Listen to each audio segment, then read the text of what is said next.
Get ready. Hello there, everybody, and welcome to the Play to Win podcast. This is episode 9 of the Play to Win podcast, and I am your host, Tyler, and I'm joined by my awesome, amazing co-host, Keiran. Keiran, buddy, how has it been for you? What's been going on? It's going pretty good. I had a fairly busy week, both in terms of actually going out and doing stuff and video games, which we'll get to later, but doing pretty good. How are you? I'm doing pretty good myself. Weather is super nice out right now. I think we are going to be from here on in consistently 70s during the day, which is nice. Sun out, where it's that nice springtime weather. It's good. But it's been a busy week at work. It's been leaving me super exhausted at the end of the day. And like last night I went to work, then afterward I hung out with a friend of mine, got back home and like laid on my bed, and I was gonna play something, but then I wasn't sure. After an hour, I just ended up knocking out for like 2 hours, woke up in the middle of the night. I was like, get in the bed. But I mean, even aside from that, it's a busy week putting together the Returnal review, which that took up basically like half my week doing. But no, that was a lot of fun putting together. So it's been a busy week. Haven't had too much time to play anything, but I've played a little bit of stuff.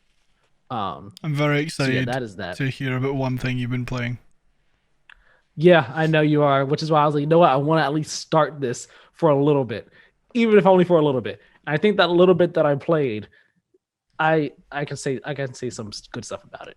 But yes, this is the Play to Win podcast, where we break down the week's biggest gaming news through some in-depth discussions.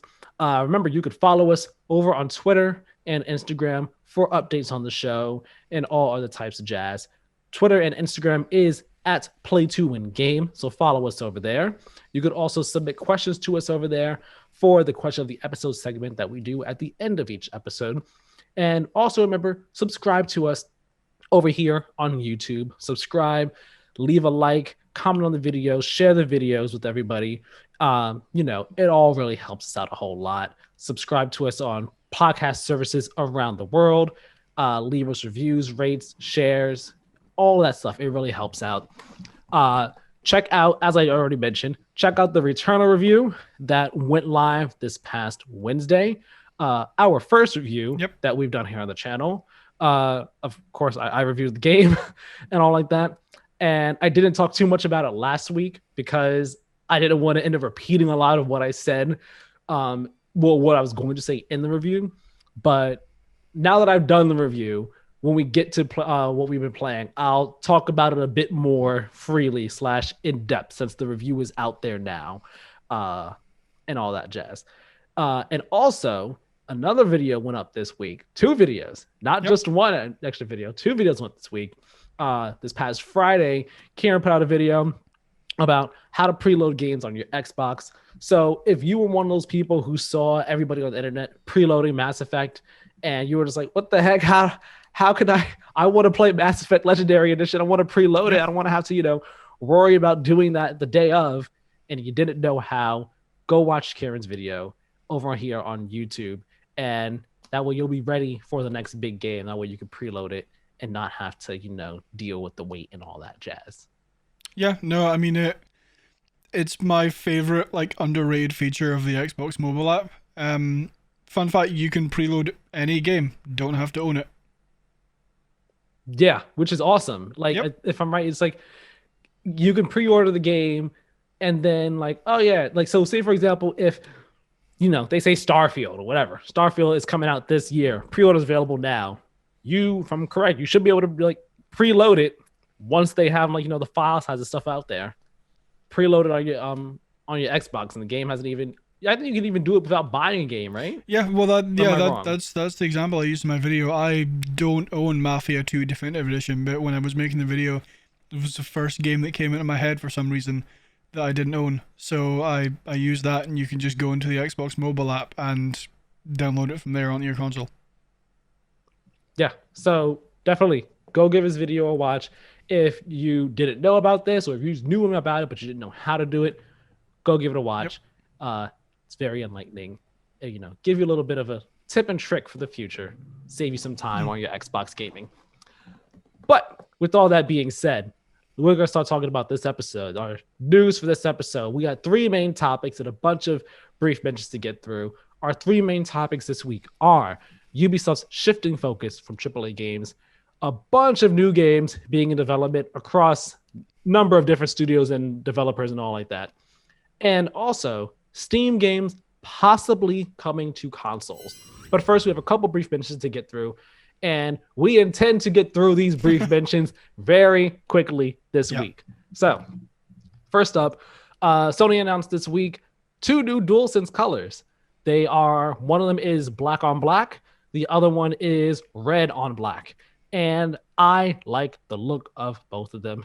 I really want to get that red and black one. I mean, I obviously want to get both of them. I have no need to get both of them right now because I already have two perfectly fine controllers. Yeah. I don't need four controllers to have here. But if one of my controllers gets drift or something, I will most definitely be getting maybe the red and black or the black on black. I have to see how the red on black looks in person. But two new DualSense colors. They look awesome. I like them a lot. Second brief mention we got here, Ratchet & Clank Rift Apart has gone gold. Earlier this week, we got previews for the game across a number of different outlets and all. They got to see behind closed door footage of the game. So if you want to go check that out, go look at it on YouTube. It actually looks really, really cool. But then shortly after, Insomniac did announce that the game has gone gold, which means, in case you don't know, that means the game is able to be put on disc and shipped on out to manufacturers and all like that, so on and so forth. The game is done for all intents and purposes. Patches might still happen, but the game is complete, ready to go out there for people to buy and sell and all that jazz.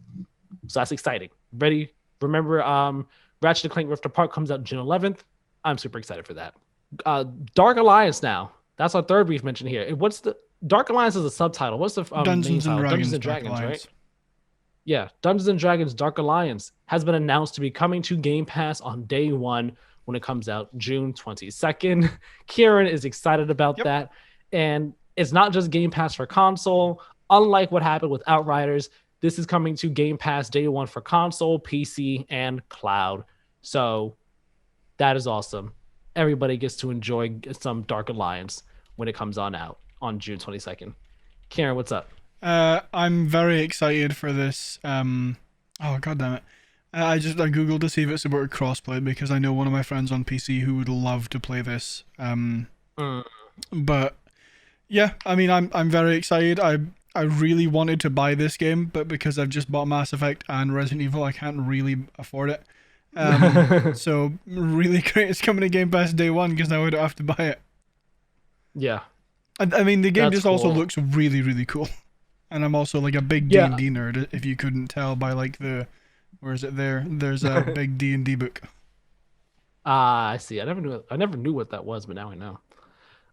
Yeah, I actually don't know too much about the game. I remember the reveal trailer for it, which was honestly, I think, really bizarre. Oh, yeah. Because it was like the whole POV, like GoPro type camera, like strapped to the characters. It was all weird and everything like that.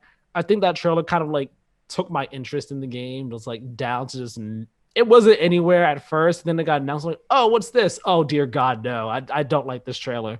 So I haven't really followed it, but this is awesome for those who are interested in it and just for Xbox in general. So look forward to that. We got some PSVR 2 leaks come out this week. Source of them was from Upload VR. I'm not going to read all the details, but some of these leaks include that the new unit is going to have a resolution of 4,000 by 2,400 pixels. It will feature lens separation adjustment dial. I guess that way, kind of like the Oculus Quest 2, you can separate the lens, but you have to like physically move it. It's not like a dial on that the device has. So I imagine the dial will do that, so it could be more nuanced and specific with how the lens is separated. Yeah, I mean, it's nice. It just sounds like a more updated version. On the original Oculus Rift consumer version, there was like a little like slider and you move back and forth. I see. Interesting. And they also say that that the PSVR 2 will be having haptic feedback, which I mean we know, but they kind of go into a bit more detail with their article. So go check out Upload VR for all the details on these new PSVR 2 leaks. I'm very excited to see what this new unit looks like and, see what games are coming out for it when we eventually see it. Let's see. So on May 20th, we will be getting 2 hours of Overwatch 2 gameplay, which includes some PvP footage. I will not be able to watch this when it goes live because I believe it is starting at 3 p.m. Eastern time, 1 p.m. Pacific time. I believe that's what the times are. And I should have written them down, but I didn't because I'm silly. So I'm going to pull up the article right now. Yes, it is starting. The live stream starts May 20th, 12 p.m. Pacific time, 3 p.m. Eastern time, 8 p.m. UK time. So yeah, I'm not going to be able to watch it because I'll be at work, but I'll definitely be looking forward to seeing what they show off from this game. Me too. Very excited. Yes, he's wearing an Overwatch shirt today too. I'm wearing an Overwatch shirt. Perhaps he'll wear another Overwatch shirt the day of this event. Maybe, yeah. Who knows? All right, just a few more brief mentions here. Next up, Battlefield 6 is official. Well, not the official name of it, but the new Battlefield game is officially coming this holiday season. EA announced this in an earnings call. They announced that the game will be coming to last-gen consoles and new generation consoles, and that the game will be revealed next month, sometime in June. We don't know when. I would not be surprised if it ends up at one of the platform holders shows that they do around E3. So whether it be Microsoft stage for their E3 showcase or Sony whenever they do something sometime, I guess maybe in June, who knows? Or if EA decides to just randomly drop the announcement on some June day, who knows? But that reveal is coming next month. Very much looking forward to that. What we do know is that while it will not be revealed while it will be revealed next month, we could probably expect to see a nice, big, chunky look at it in July when EA has their EA Play Live event on July 22nd. Yes, EA has announced that their event is not going to be in June when everyone else's is. We're putting the space out now. I'm a bit disappointed by this because I was hoping that everything would be in the same month or at least in a contained area, but EA is going into July, so we'll get the Battlefield reveal in June. We can almost guarantee to get a nice big blowout in July alongside a bunch of other EA games. So look forward to that. Let's see. 2 more here. QuakeCon 2021 has been announced to be a digital-only event. It'll be taking place August 19th to August 21st. Full details will be coming at a later date. We don't have anything more than that. But, I mean, it makes sense. Yes, the pandemic is getting better. At least here in the U.S., vaccines are getting out there and all that. Things are getting better, but it's still better to be safe than sorry this year. And just, let's still do digital only. Next year will probably be when we get full physical events back for a number of these big conventions. And last but not least, E3 2021, the online portal and app has been detailed by the ESA. It is going live June 12th for the public, and the portal/app is going to feature forums, lounges, exhibitor booths for special events, VOD content and articles, and the exhibitor booths will act as hubs inside this portal. There will be leaderboards and profile creation.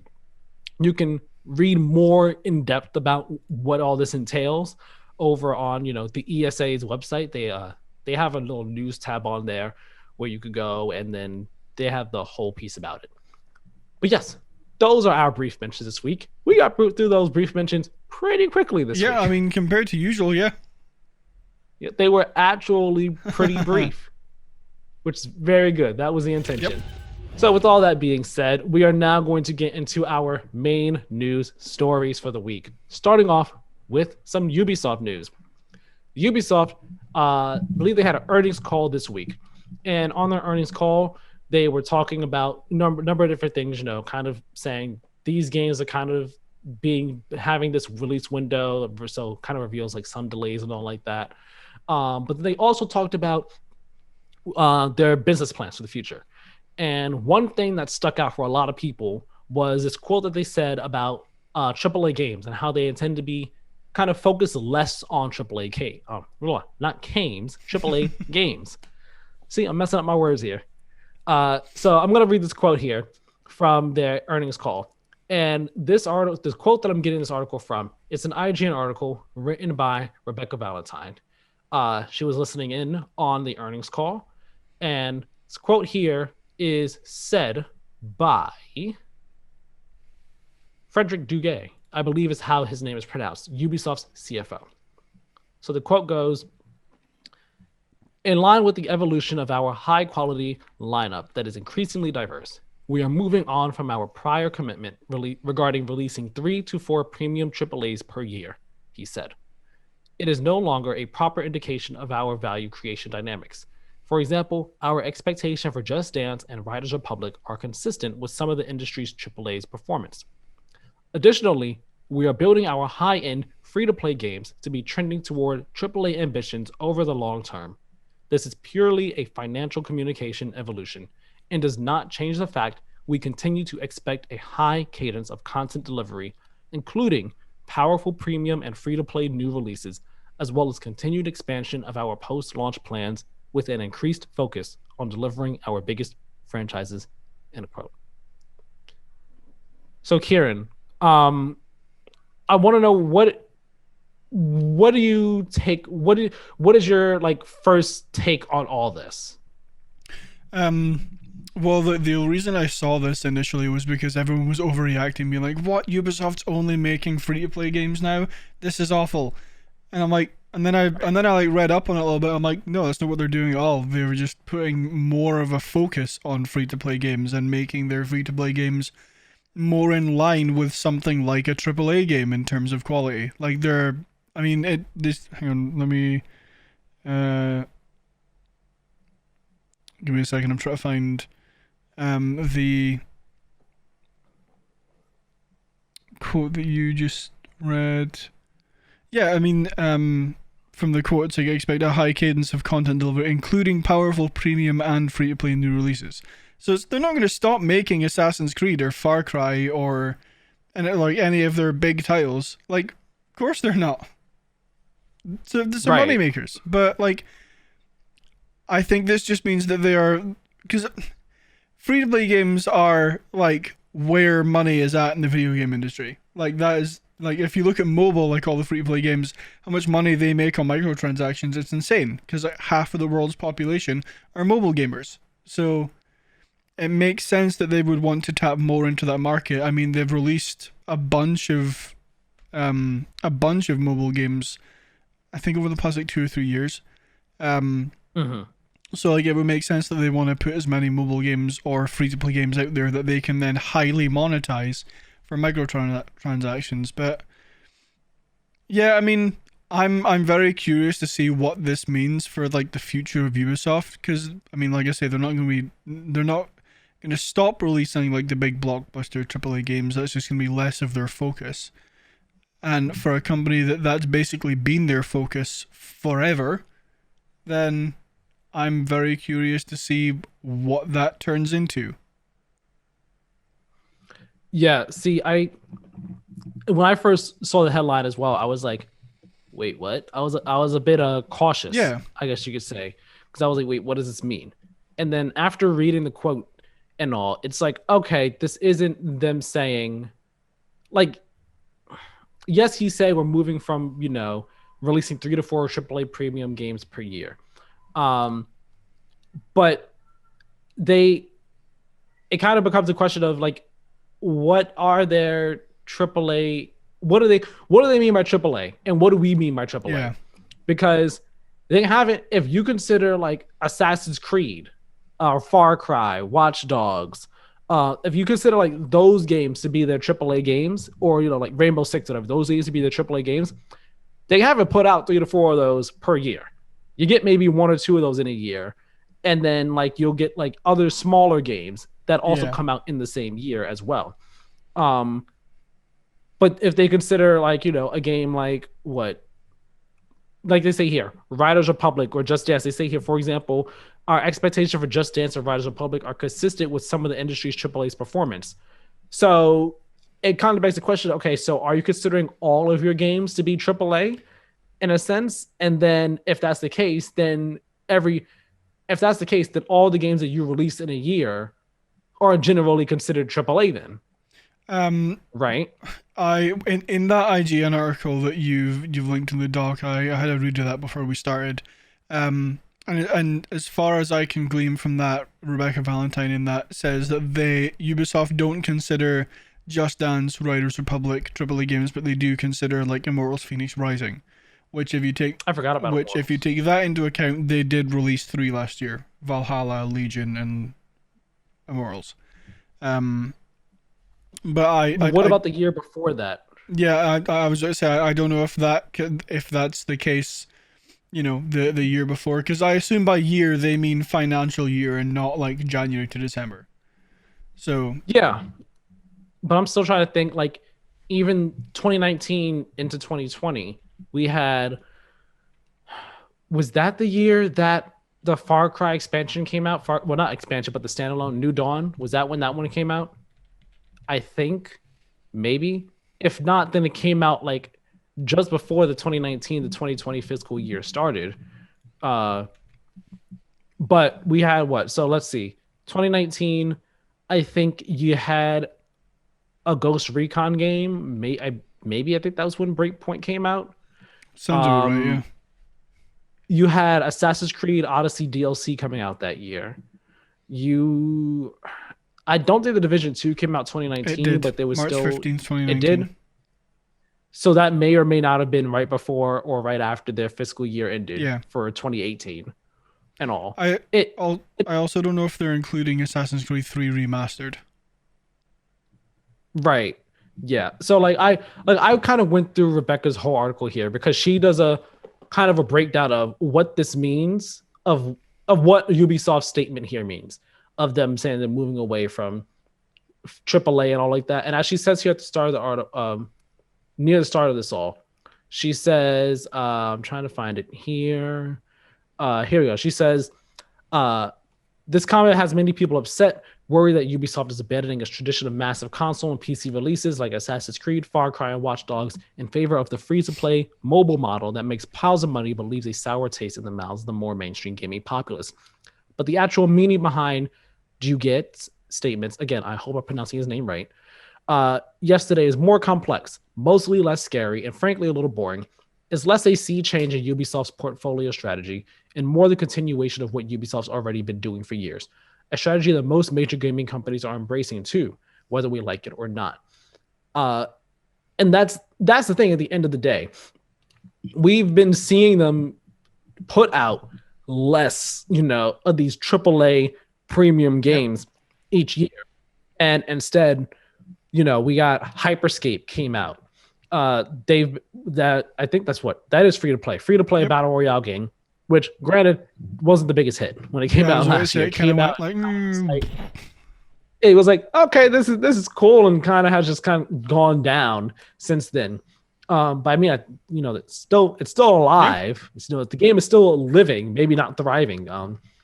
But they had that come out, and then what we've been seeing them do more so in recent years is continue to support their back catalog of games. By that we mean games that have been out for a bit and they're just pumping new content into it. So a game like Rainbow Six Siege, they're giving it new operators every so Yep. often, adding new maps, so on and so forth to it. The Division 2 still getting support all after all this time. And it was it earlier this year or end of last year? Time is weird. When they announced like, hey, actually, you know what? We're gonna be the developers were like, hey, we didn't realize this was gonna happen, but we're gonna be supporting this game a bit longer than we thought we were Yeah. going to. I think that was earlier So this look year. forward to that. Yeah, they're like, yeah, so look forward to that. Like the bigger new content will come later down the line, but like we'll give you guys some smaller new stuff in the road there. So there's that as well. And it's even made its way into Assassin's Creed. With I think Origins did it, but Odyssey, had like the major expansions that they got. In addition to, when you play Odyssey, there's always all these like timed quests going on and everything and at the same Yeah. time. And Valhalla has its own expansions going on. And Odyssey came out 2018. All of 2019 was just the expansion content for it. 2020, we got Valhalla. This year, we could just expect a bunch of expansion content for Valhalla. And aside from just the expansion content, they've even done like special seasonal events for Valhalla Yep. as well. Like this is the this is the move that Ubisoft has been doing for some time, and this is more so what they're going to be continuing to do.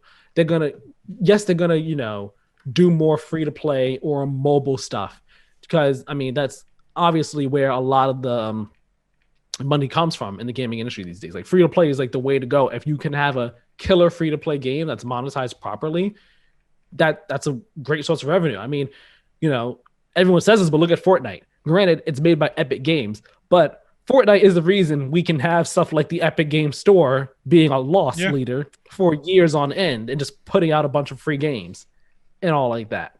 It's a money generator. So I don't think this is the end of the world.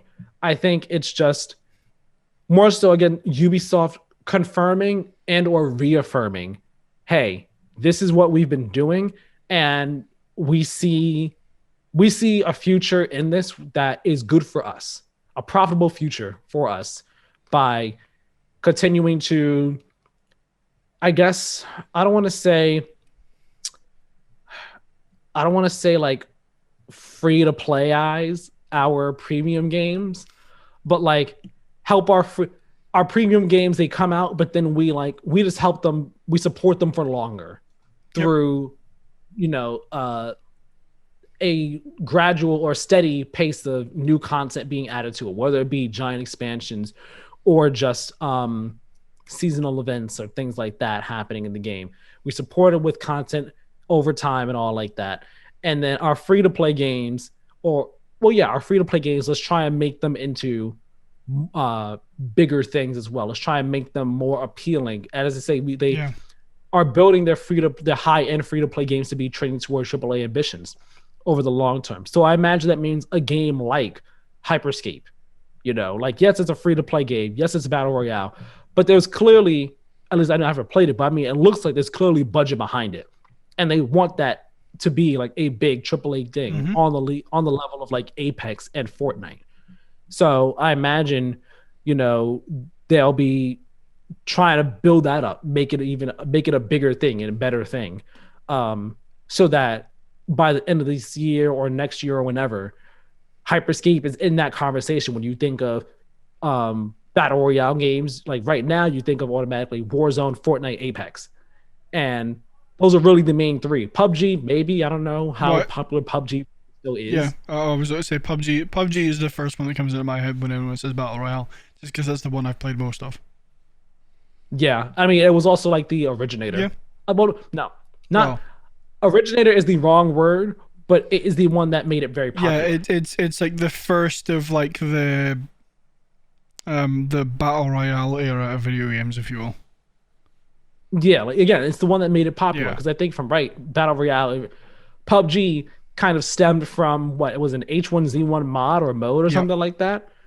Yeah, but like PUBG is just the one that like took the concept, ran away with it, and then Fortnite was the one that said, "Hey, we like your idea. We're gonna take that idea and we're just gonna speed off with it, like the Roadrunner and all." And from then, we've just gone from there. But yeah, I imagine that's kind of what they want to do. But this makes me wonder: do you think that we will see? Do you think we'll see free to play? Well, actually, we kind of already have answered this. I was going to ask: do you think we'll see more free to play games from some of their already established franchises? But they already announced that this past what was it, 2 weeks ago, with the Division Heartlands. Yeah, I mean, so we're already seeing the start of it. Yeah, I would fully expect them to go all in on free to play if this is their new plan, especially if they're planning to make their free to play games more in line with something like a AAA game. Then I think that's going to draw a lot of eyes, because when I think free to play, I don't necessarily automatically think it's a bad game, but it's not, on like the quality level of something like, I don't know, The Last of Us Part 2 or like Cyberpunk or The Witcher or something like that. It's like, graphics might not be the best, might not have they wouldn't have sunk a huge amount of money into developing it, because it's not going to get them a large return very quickly, right?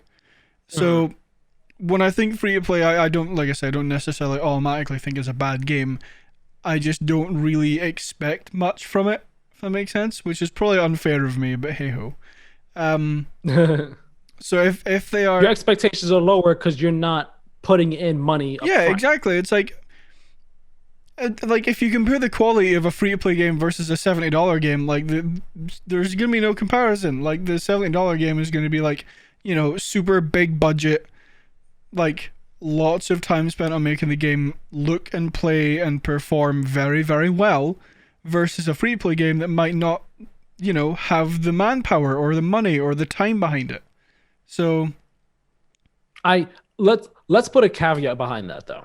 Let's put a caveat behind that because a lot of the big free to play games that are out there have the money and the budget behind them. yeah, There's again, like we keep saying, there's Fortnite, Warzone, Apex. There's also Brawlhalla. There's also Warframe, which started small but got much bigger yeah, over time. There is now Destiny. Destiny 2 is now free to play as well. So there's that.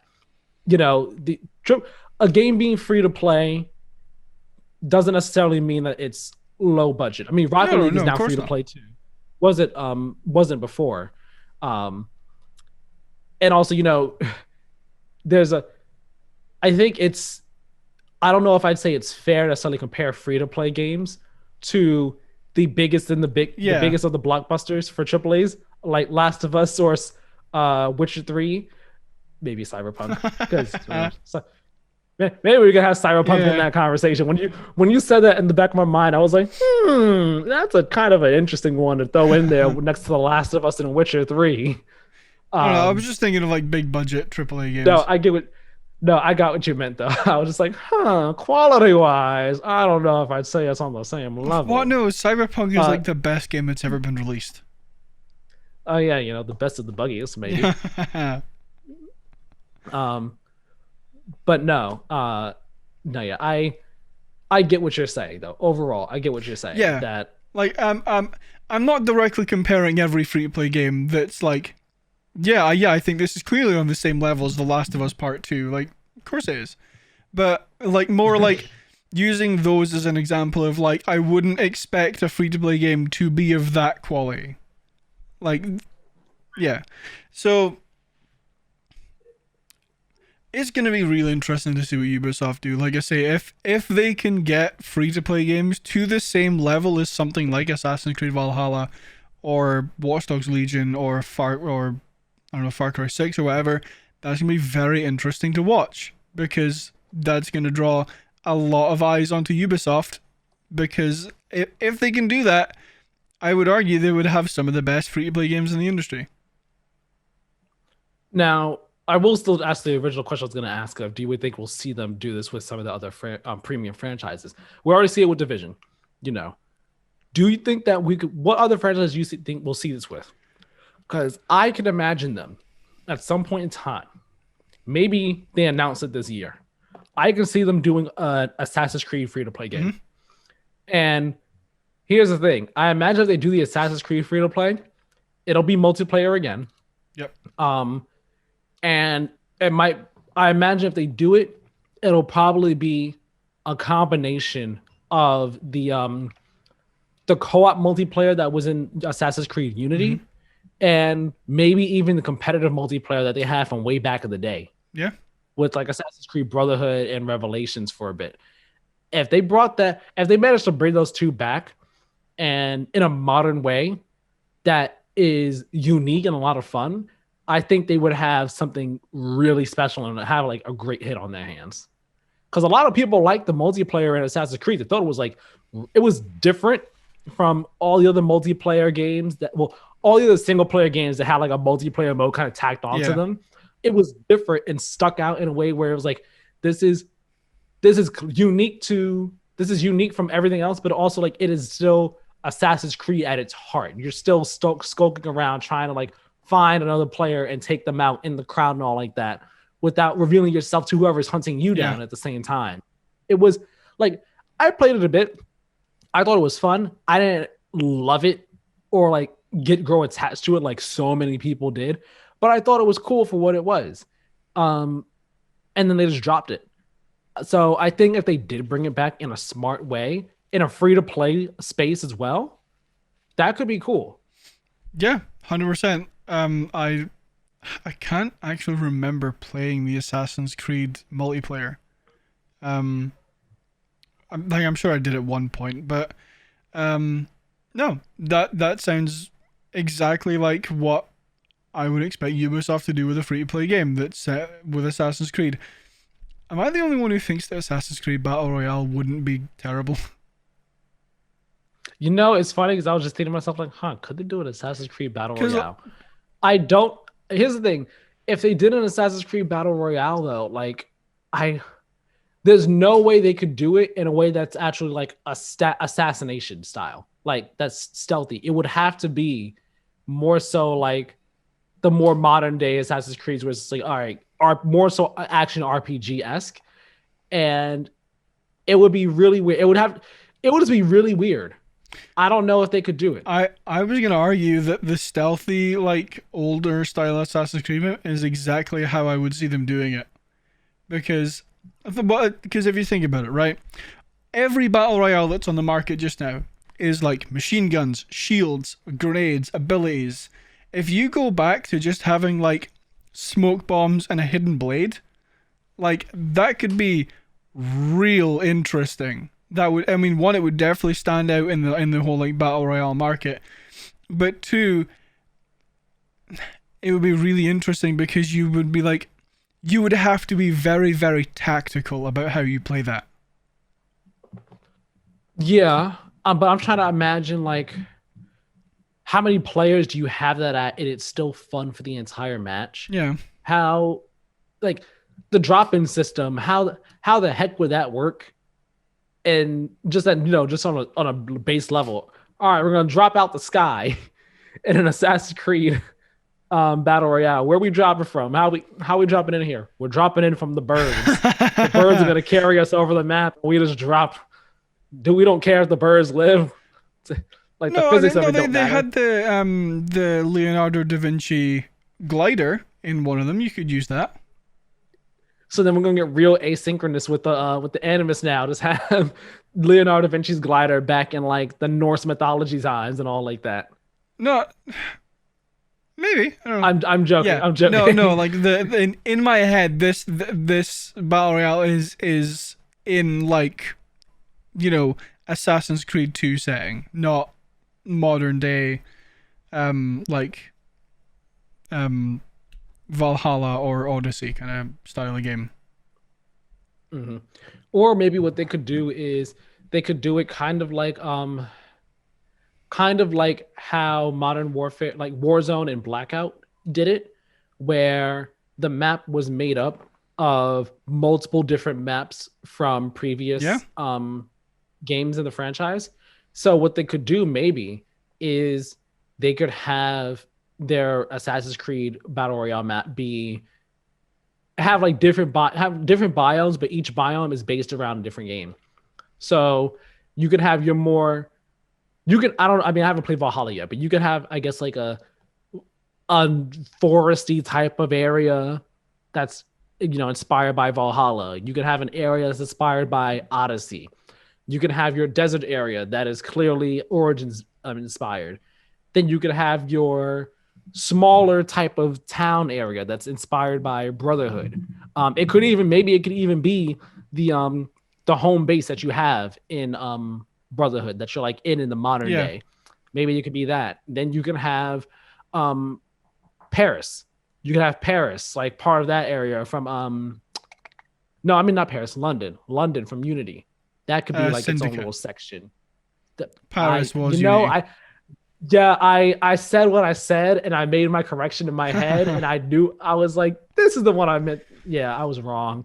But yeah, you could have a Unity section, a London section. Then you can have an Assassin's Creed 3 section. Like, nope.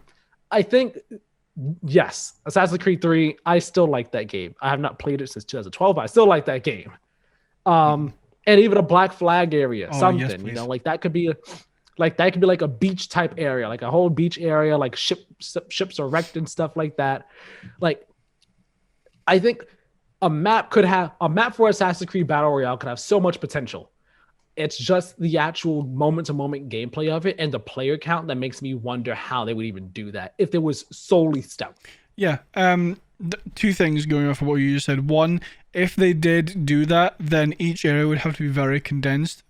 Well, maybe not. Oh yeah. Because I was away to make the point that you wouldn't have any like vehicles or anything. You would just be running around, but you could have like a horse and cart or something. I don't know. Maybe, yeah. Secondly, to solve your dropping in problem, I had a very interesting idea that you don't drop in, you climb up. You start running through the sewers of whatever part of the map you're on, and you have to run to, and like you spawn in like a random point on the map, like in the sewer, and you get to choose from, you have these like secure assassin, like almost like outhouses, right? Where you basically choose one to like climb up into, and like once everyone's climbed up into one, that's when the countdown begins, and that's when you have to like, plan where you're gonna go. That'd be interesting. I think that might remove some of the I guess the player choice that you have at the beginning of a battle royale, where you choose literally where you start. Yeah. And if it's randomized each time, where you don't have a choice where you start, where you don't get to choose where you start. Or you don't know what you're about to come out to. Sorry, I'll let you finish. Well, I'm saying like where you climb, you don't know what's going to be up above you when you climb on out.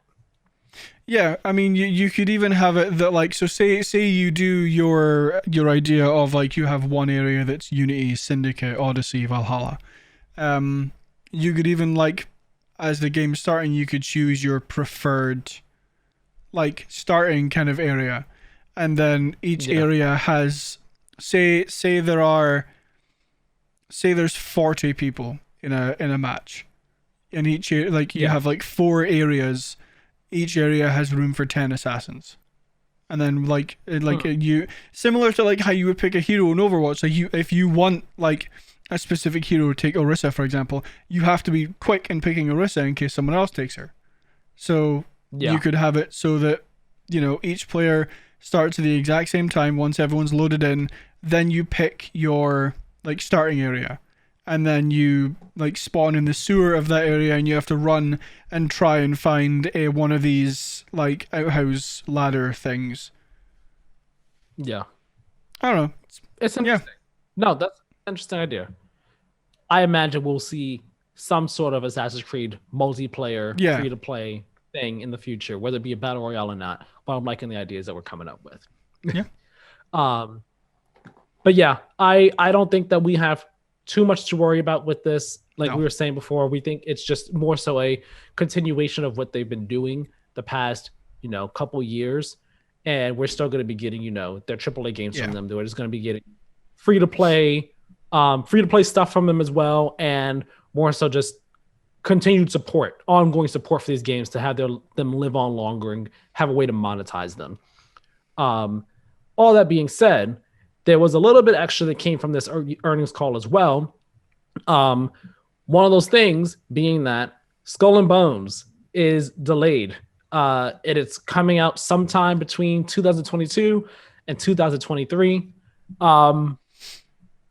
Keiran, you remember this game when it was announced? Yeah, I made the joke before the show when this game was announced back in 1833. Again, like I said, it feels like it. Honestly, I forgot this game. I forget about this game until someone mentions that. I'm like, oh yeah, that was a thing that was announced. 2018. It's only been 3 years, but it feels like it's been longer. Yeah, I mean, I want the game because it's like the sailing parts of Black Flag are still like some of the best parts of Assassin's Creed, and this game looks very similar to that. At this point, it's getting to maybe not to like the troubled extent that something like Vampire the Masquerade Bloodlines 2 has, where like they've like changed studios and there's been a bunch of like toxic workplace reports, blah blah blah. But to the point where they've delayed this game so many times, I'm like, is it even coming out still? Yeah, like I'm looking at the article I have here in the doc by Matt Kim. I talked about the delay. And he actually has here. The game was originally announced originally announced at E3 2017, was supposed to release 2018, was delayed to then 2019, 2020, and then this year. And yeah, they have a new vision for the game now, which I did remember hearing about whenever that was announced. So like it's a game that clearly they believe in since they're Apparently. still like, yes, it's still in development. But like when I remember when we first saw gameplay, we first saw the trailer for it, like the reveal trailer. It was like, okay, maybe this is like going to be just a straight up pirate game, and it'll be cool. But then we saw gameplay for it, and it was like it's a multiplayer game, except you're just in the boat. Except you are just the boat actually, Yep. and it's just ship to ship combat, and that kind of like tempered interest and excitement a whole lot because it was like, okay, well that's not all that exciting, like why would I do a game of just that? Um, so I wonder what their new vision for this game is. But man, this game is just I don't know what's going on with it. No, I mean I would have loved like wait, it's just multiplayer? Well, that's what it was when it was for when we saw gameplay Okay. for it. Yeah, yeah. So Cause it could have expanded to something else now since then. yeah. Because I'm sure I saw something at some point that it also had a like story mode, but yeah, we'll see this game maybe this gen. Maybe, Maybe. who knows? Um, Another one. What were you gonna say? Nothing. No, it's not important. Just move on. Well, I was gonna say another one actually that's not in the article at all, but it's noteworthy that's not in the article is Beyond Good and Evil 2. That game has been MIA Yeah. since the second trailer. When was that? 2019, I think. They Because it was 2 years back to back when we saw the game. So I was either 2018 to 2019 or 2017 to 2018. I just cannot remember which of the years it was. Um, but we haven't seen the game since that second trailer. And they keep on putting out, if I'm right, the little dev diary update things on YouTube and all. I haven't followed them, but like the game, they say it's still in development. Its director Michel Ancel, he left the company, he retired last year. But they say the game's still happening, it's still in development, but wasn't mentioned in their earnings call. Begs the question, where is that game? When is that game going to come out? It's basically in the exact same situation it was in when it was very first announced, like over 10 years ago. Yep. We did get gameplay for it in 2019. They did do like a dev diary Yeah. thing, but we haven't seen it like at a show since since the second trailer. Right. So like when is this game gonna make its appearance again? It's very possible we could see it this year in some capacity with whatever Ubisoft does with their, showcases and stuff. But their silence on it, doesn't bode well. No. It doesn't make me feel good about that game's hopes and prospects and all like that. Yeah, I mean, I didn't play the original Beyond Good and Evil, but I'm actually kind of excited for Beyond Good and Evil 2. From what I've seen so far of it, it looks pretty good. Same here.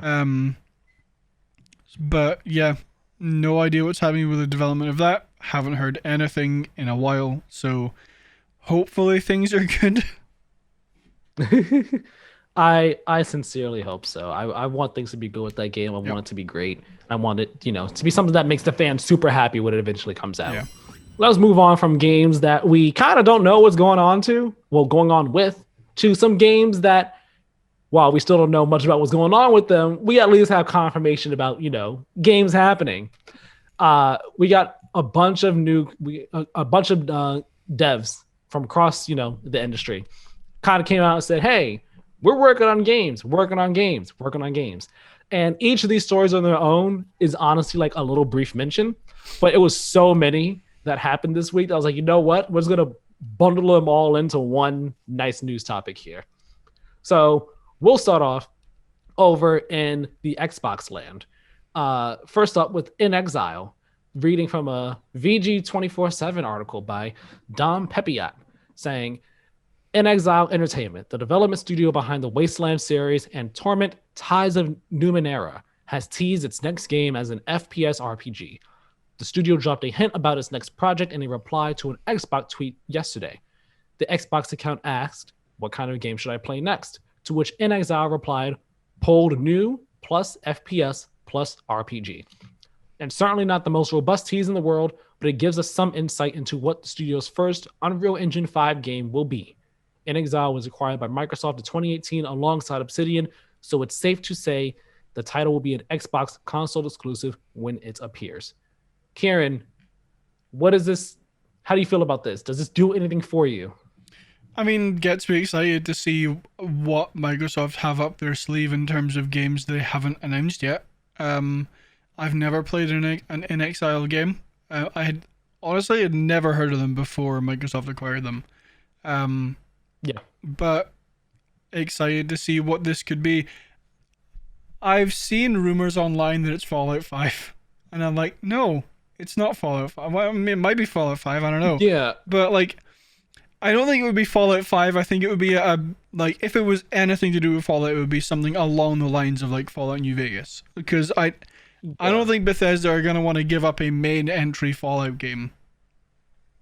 Exactly. I saw the exact same people saying the exact same things. I was like, no way. No way they're gonna give a numbered title to a different studio. Yeah. That's just not gonna happen. That'd be like Square Enix giving, freaking, I don't know, Sega the chance to, you know what, you guys make Final Fantasy 17. Yeah. What? No, we're not gonna. We will do that. We will make the mainline ones. It's just not gonna happen. But yeah, I mean, I've never played an Exile game. If I'm right, like, aren't the Wasteland games like isometric type of RPGs in a sense? Kind of, yeah. I think, yeah. I'd only heard of the games until before Microsoft bought them. Then they bought them. I'm like, oh, okay. Now I know about you guys. Yeah. But I mean, I am looking forward. As always, whenever a new game is in development from any studio, I'm looking forward to seeing what it is, even if the studio doesn't necessarily have my interest beforehand. So yeah, curious to see what this is and when we'll see it. But they're not the only Xbox studio that has something going on. An Xbox executive has teased new games as well. This is coming from Games Radar, an article by Rachel Weber, saying Xbox's head of gaming services, Ben Decker, has hyped a new unannounced game currently in the works at one of Microsoft's many studios in a new interview with Games Radar, saying, quote, 55% of those surveyed said the main reason that they joined is to get new games at release, that day one content. That's why we made the investments that we have, end quote, he told Games Radar. He continues on saying, quote, we have 23 studios across Xbox and Bethesda working on Halo, Forza, Fallout, and new IP that we haven't even talked about yet. That is going to blow your mind. We could deliver all of that into Game Pass on day one, end quote. So, I mean, obviously they have new IP in development that we didn't know about. He's hyping it up by saying it's going to blow your mind. Now, I wonder how many new IP do you think these are? And I wonder, who do you think it is that's working on them? Now, I'm going to pause real quick. If you don't want to get too specific on this because of future show plans that we have, that's fine. But just base level, what do you think of all this? I think the will blow your mind is just PR speak. I don't think it's every game developer says that at some point. We've got a game in development that's gonna blow your mind, and then we look at it and I'm like, it looks cool. My brain's still perfectly contained within my skull. Like, yeah, or like, it blows your mind, like Cyberpunk, except for both good and bad reasons. You're like, oh man, this world's awesome, but it's breaking at the seams. Yes, Cyberpunk. Oh my god, you blew my mind until you released the game. I'm sorry, that was my second Cyberpunk dunk of the episode. Like, the setup was there because they kept saying the game was gonna blow our minds, and it did, but like for good and bad reasons. Give me a second. He's looking for a way to come back at me for the Cyberpunk dunk. So no, I'm looking up a list of like the first party people that Microsoft have, because 23 is a lot to keep track of. Um, I mean, looking at this list, they have a lot of to be announced games. Um, Yeah, I mean, 343 is working on Halo, obviously. of course. Um, the I'll jump down a little bit. Yeah, I was gonna say we could just jump on down to that Yeah, one since you're going on this yeah. list. The Uh, Coalition is now working on an Unreal Engine 5 game, and will be for future projects. Um, yeah, and possibly multiple Unreal Engine 5 yep. games because they say here, well, for those who don't know, earlier this week, Coalition on their Gears website they put an update saying that they're moving to next gen development, and they're going to be using Unreal Engine 5. So they're saying here, I'm reading from the blog post. Uh, quote, as we look to future games, we're excited to start shifting our resources to next gen development using Unreal Engine 5. Gears of War has always been at the front of Unreal Engine development as a breakout 720p title. Wow, for Xbox 360 through last year's 120 FPS multiplayer update for Xbox Series X and S. And we're excited to continue that tradition by developing on Unreal Engine 5 for multiple new projects in the coming years. So they have a lot of new things in the works, a lot of new stuff. Yeah, I've just noticed that this list is out of date because under Machine Games it says to be announced. I'm like, no, Indiana Jones. But anyway, I mean, we know everything that Ninja Theory is working on. I'm pretty sure. Um, Just two things, right? The Project no, Mara thing and they have three that I can't remember the name of the third one, but it has been announced. okay, so I missed it, or I was misremembering. Honestly, I mean, the ones that I'm not. No offense to World's Edge whatsoever. I'm sure you're a great game developer. I'm sure a lot of people love Age of Empires. Not my kind of game. So don't really care about World's Edge. Um, Not really a big fan of Compulsion's previous games. Didn't really like We Happy Few. They made one other game. I can't remember what it was. Oh yeah, So not really worried about them. I don't think that Compulsion Games or World's Edge is going to be the game that blows my mind. so then who do you think it is that will that has the game that'll quote unquote blow your mind, or who has the games? Because they say new IP. Yeah. Yeah, we have and there are new IP that we haven't talked about. So I mean, not necessarily plural. I mean, not necessarily singular. Yeah. Could be plural here. So Um, like off the top of my head, I would think okay that they're probably talking about some Bethesda Game Studios. I'm going to say Bethesda Game Studios yeah. specifically. Because of Starfield, although they've talked about Starfield before, but you know, I'm just gonna throw that in the conversation. Yeah. Starfield, I'm gonna throw in the Coalition because they got stuff going on over there. And then Obsidian, maybe they have some stuff in pre-production over there. And I will say did I say the Coalition already? Okay, so I'm just at 3. There's one that I think you should be including in that. Who is that? The Initiative. Because okay, we know what I was their game going is. to, but I didn't. They're making Perfect Dark. I've seen a bunch of rumors. I don't think any recently, but I've seen a bunch of rumors that they have a second team working on a second game. Yeah, I haven't heard those rumors. The reason I didn't put them in there is because we know about Perfect Dark. It is not a new IP. That's an old IP being revived. Yep. I mean, they say that the Initiative is supposed to be like making quadruple A games. So, you know, hopefully that game blows our mind. Hopefully. Probably not, but hopefully. But yeah, I actually am very curious about what they have in store. Because I mean, we talked about this, not necessarily us, but the industry as a whole has talked about this for years. Since Microsoft started their buying spree, the buying studios, the games are going to be coming.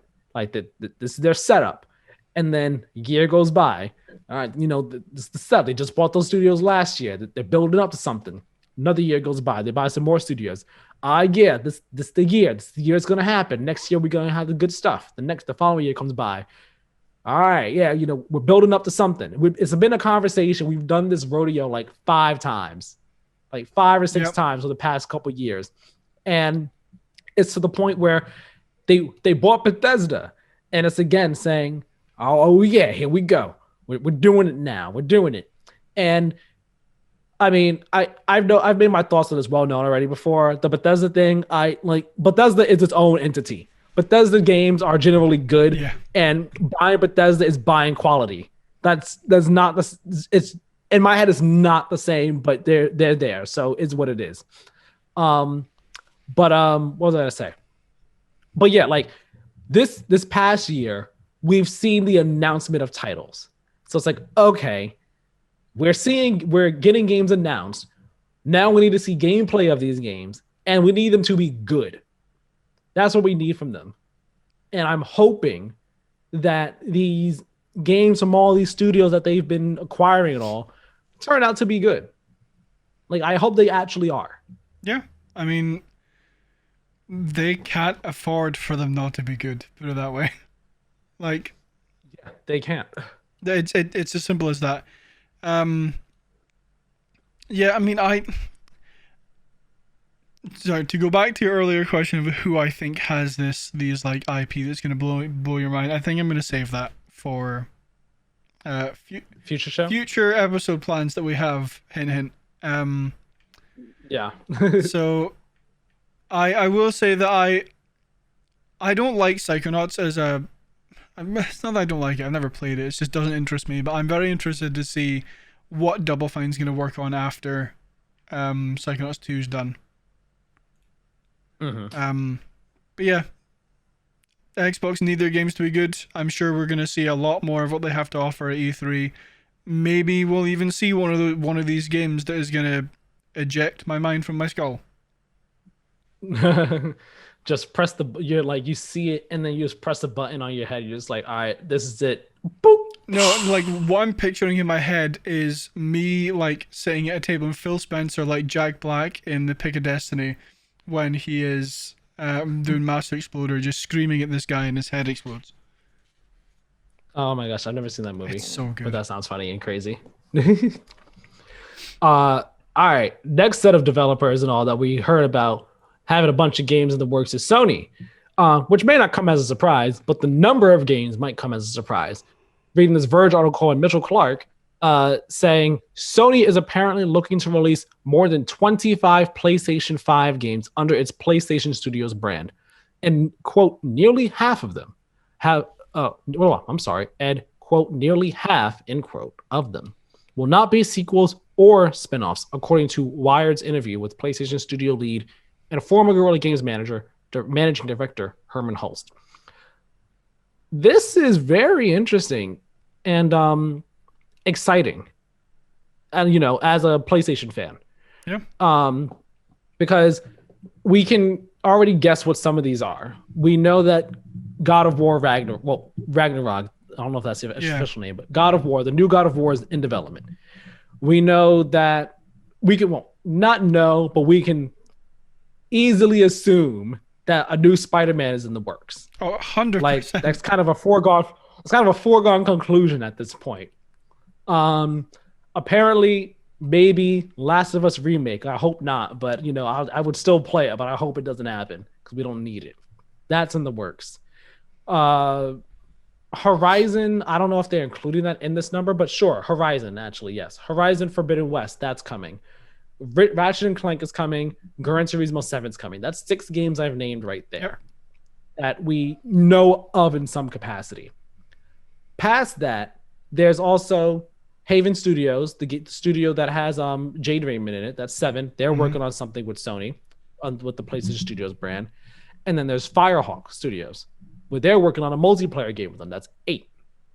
There's still 17 games out there where it's just like, okay, they're under the PlayStation Studios umbrella, brand. They may not be first-party studios, but they're under that umbrella, the brand, PlayStation Studios. When you start the game, PlayStation Studios logo appears on the first screen. Yeah.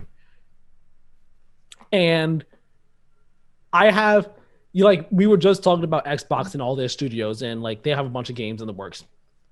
And how Xbox needs to prove themselves with those games. I feel like Sony doesn't need to prove themselves with Nope, these definitely games. not. It's like, okay, you can, even if some of the games aren't grand hits like Destruction All Stars, PlayStation Studios brand, not that's not a hit. It's a fine, it's an okay game. Yeah, It's an okay game at best. Um, but you can, it would not be crazy to say, okay, these games are going to be bangers, or at least a majority of them will be bangers. And it's very easy to get very excited for these. So I'm really looking forward to what these are. yeah. Like you say, we've talked about this in the podcast before. I am very surprised when a PlayStation Studios game comes out and it doesn't get a 9 or a 10. Like, they are just they absolutely do not need to prove themselves in terms of making games like Microsoft do. But yeah, 25 games I don't think is that ambitious, because I don't think they gave like a specific time period as to when they're going to release these 25 games. I would assume they mean in the PlayStation 5 life cycle. Yeah, that's what I would imagine too. I don't think it's like 25 games the next 2-3 years. No, I'm not saying that to be bad. I would happily take a good, good chunk of Yeah. them. But I mean, that's impossible.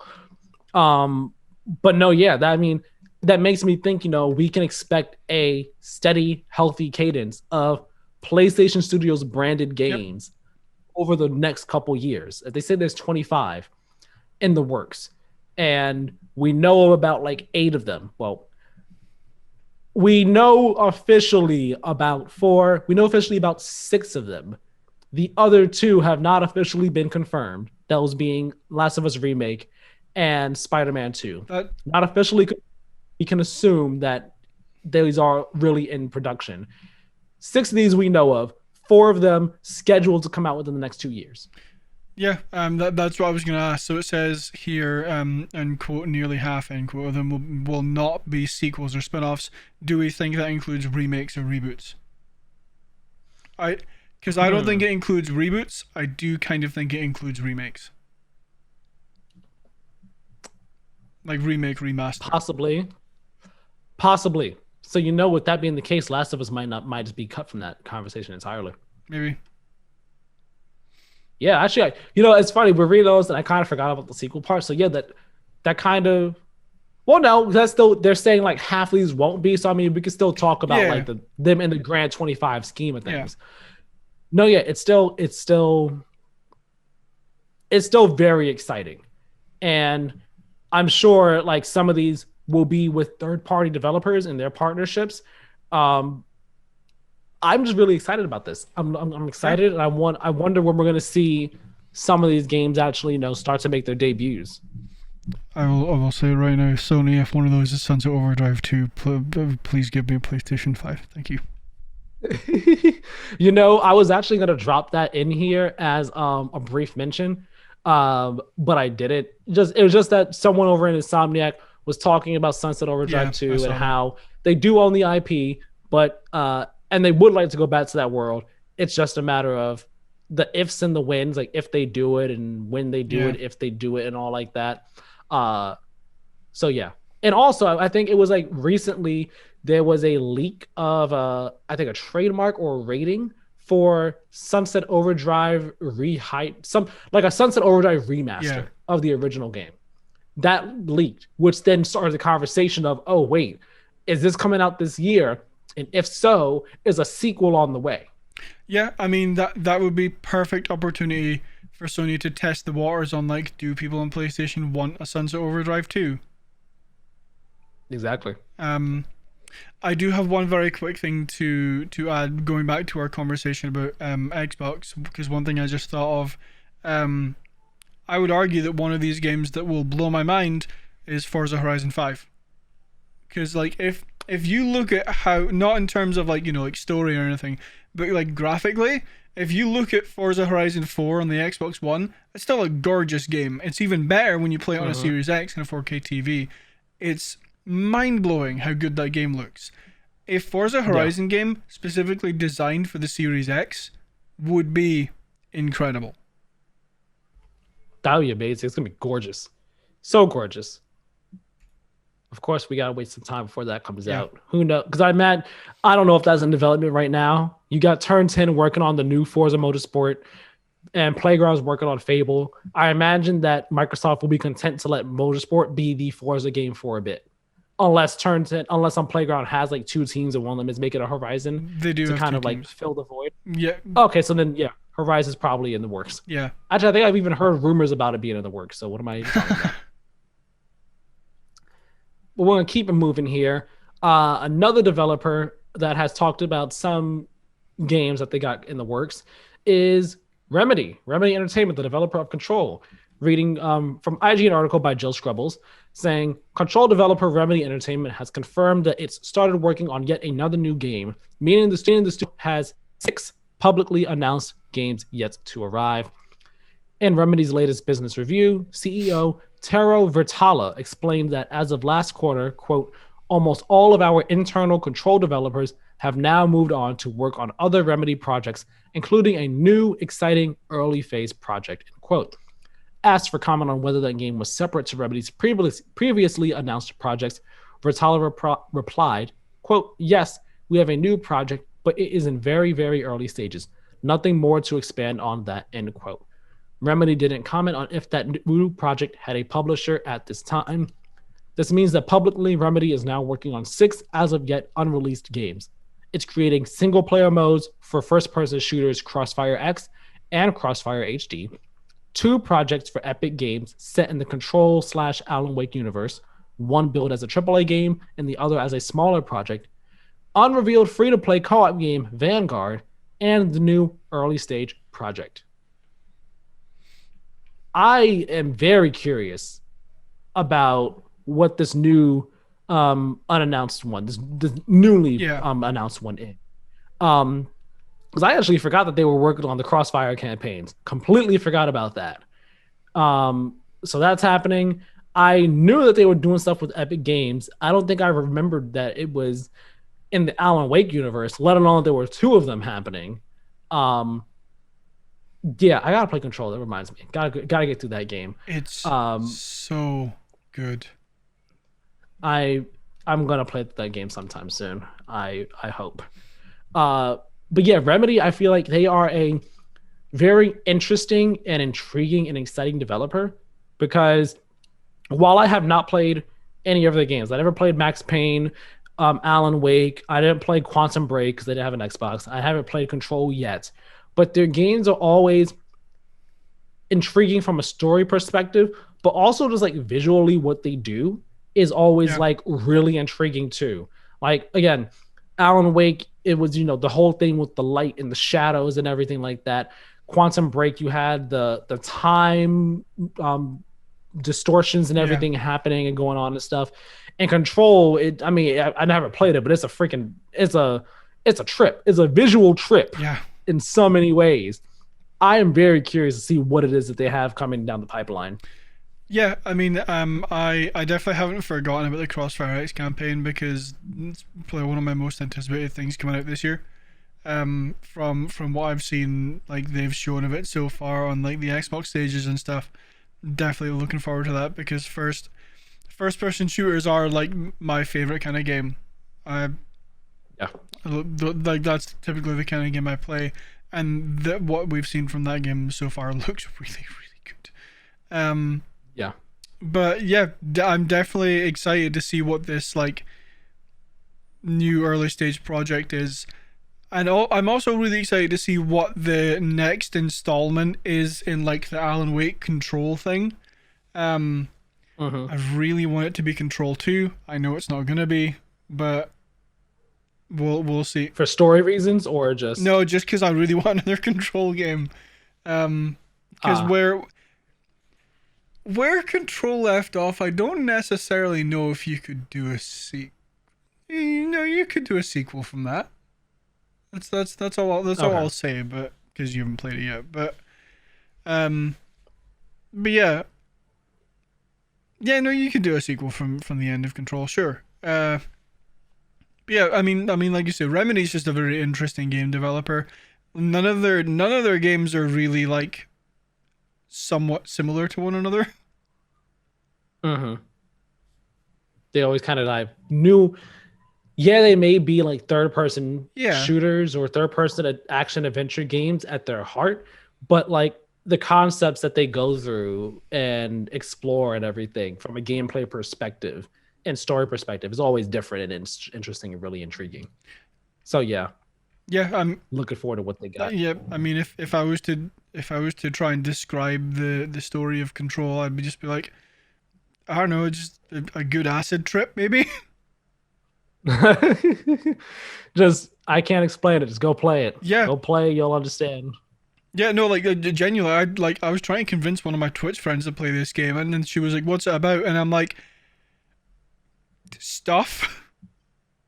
Here's the baseline premise. You're a woman, you go to this building called the Bureau of Control, and you end up with a gun that can change, and there's a temple, there's a thing in there, a pyramid that's all Yep. weird, and the building changes. It's a lot. You gotta play it to Yeah. understand. But yeah, that'll wrap up all these new in development projects coming from all these different devs here. Because we already talked about the coalition, we bumped that up with the Xbox stuff. So yeah, a lot of stuff, a lot of exciting stuff coming from across the gaming industry. Really looking forward to it, and I wonder, hopefully we can hear about some of these more in a real official capacity sometime pretty soon. All right, our final story for this week is going to be about Steam games possibly coming to console of all places. This is actually this may be the thing I'm most intrigued and interested in this entire news rundown we got today. So reading this VGC article by Tom Ivan, says here, Valve co-founder and CEO Gabe Newell has hinted at plans to bring Steam games to console. Newell, who has been living and working in New Zealand since early 2020, teased the possibility on Tuesday during a visit to Santa Maria College, where he was a guest speaker for digital studies students. So he was asked, will Steam be putting any games on consoles or will it just stay on PC? And then he said, quote, you will get a better idea of that by the end of this year, he replied, before adding, and it won't be the answer you expect, end quote. What do you make of this? Because I actually have no idea what this could mean. What do you think this means, Keiran? Or what could this even mean? Best case scenario, I think that Valve decides to put out one of their upcoming games on console to test the waters. I don't think this means that like you're gonna be able to like run Steam through your console. I don't think that's gonna happen. Although I mean, apparently the answer is not gonna be something I expect. So hey, maybe it could. But I mean, they say it here in the article somewhere. I've had a quick read. That Half-Life Alyx could come to PlayStation VR. I mean, I think that's a fairly obvious contender. That's what I've been thinking because I feel like everyone's been thinking that since Alyx got revealed and like came out and was I guess you could say a great critical success. I don't know about commercial success, but it was a critical hit for sure. Yeah. And people have been wondering, like, man, like, can this come to console? Can this come to PSVR? Maybe not current PSVR, but once the new PSVR was announced, like, ooh, maybe we could get it then. Maybe that's how we could get Alyx on console. So that's been my first guess. You talked about them putting out new games to test the waters. I think if they're going to put out anything to test the waters, it would be Alyx on PSVR too. Yeah, no, that would be the way that would test the waters in terms of that would do a number of different things. That would give PSVR 2 a game, like a killer app. Yep. Because Sony would have their own first party PSVR games, but Half-Life Alyx has been the game that people have been saying this game, it has to be a VR game, and it's a game you need to play to like fully understand why it's so good. And it's been a killer app for PC VR ever since its release. Putting that on console where a lot of people play would be a reason for people to buy PSVR Yep, too. 100%. Because the PC VR that you need to play Alex, it's expensive. It's crazy expensive. So that would be incentive for that. And then it would also be a way for Valve to see, okay, how do people how do people feel about PSVR and are playing our games on PSVR? And then just again, testing the waters of putting out a game on PlayStation, period. Yep. Well, modern day PlayStation. Orange Box was on PS3 back in the day, but modern PlayStation. One thing that does have me very, very interested is the last kind of paragraph in this document, or this article that says, quote, a confidential Epic document included in its ongoing legal battle with Apple, which was reportedly briefly uploaded to the case's public server and shared on Restera, claimed Xbox boss Phil Spencer was meeting Newell at Valve occasionally, end quote. That's very interesting, if true. The first thing that comes to mind is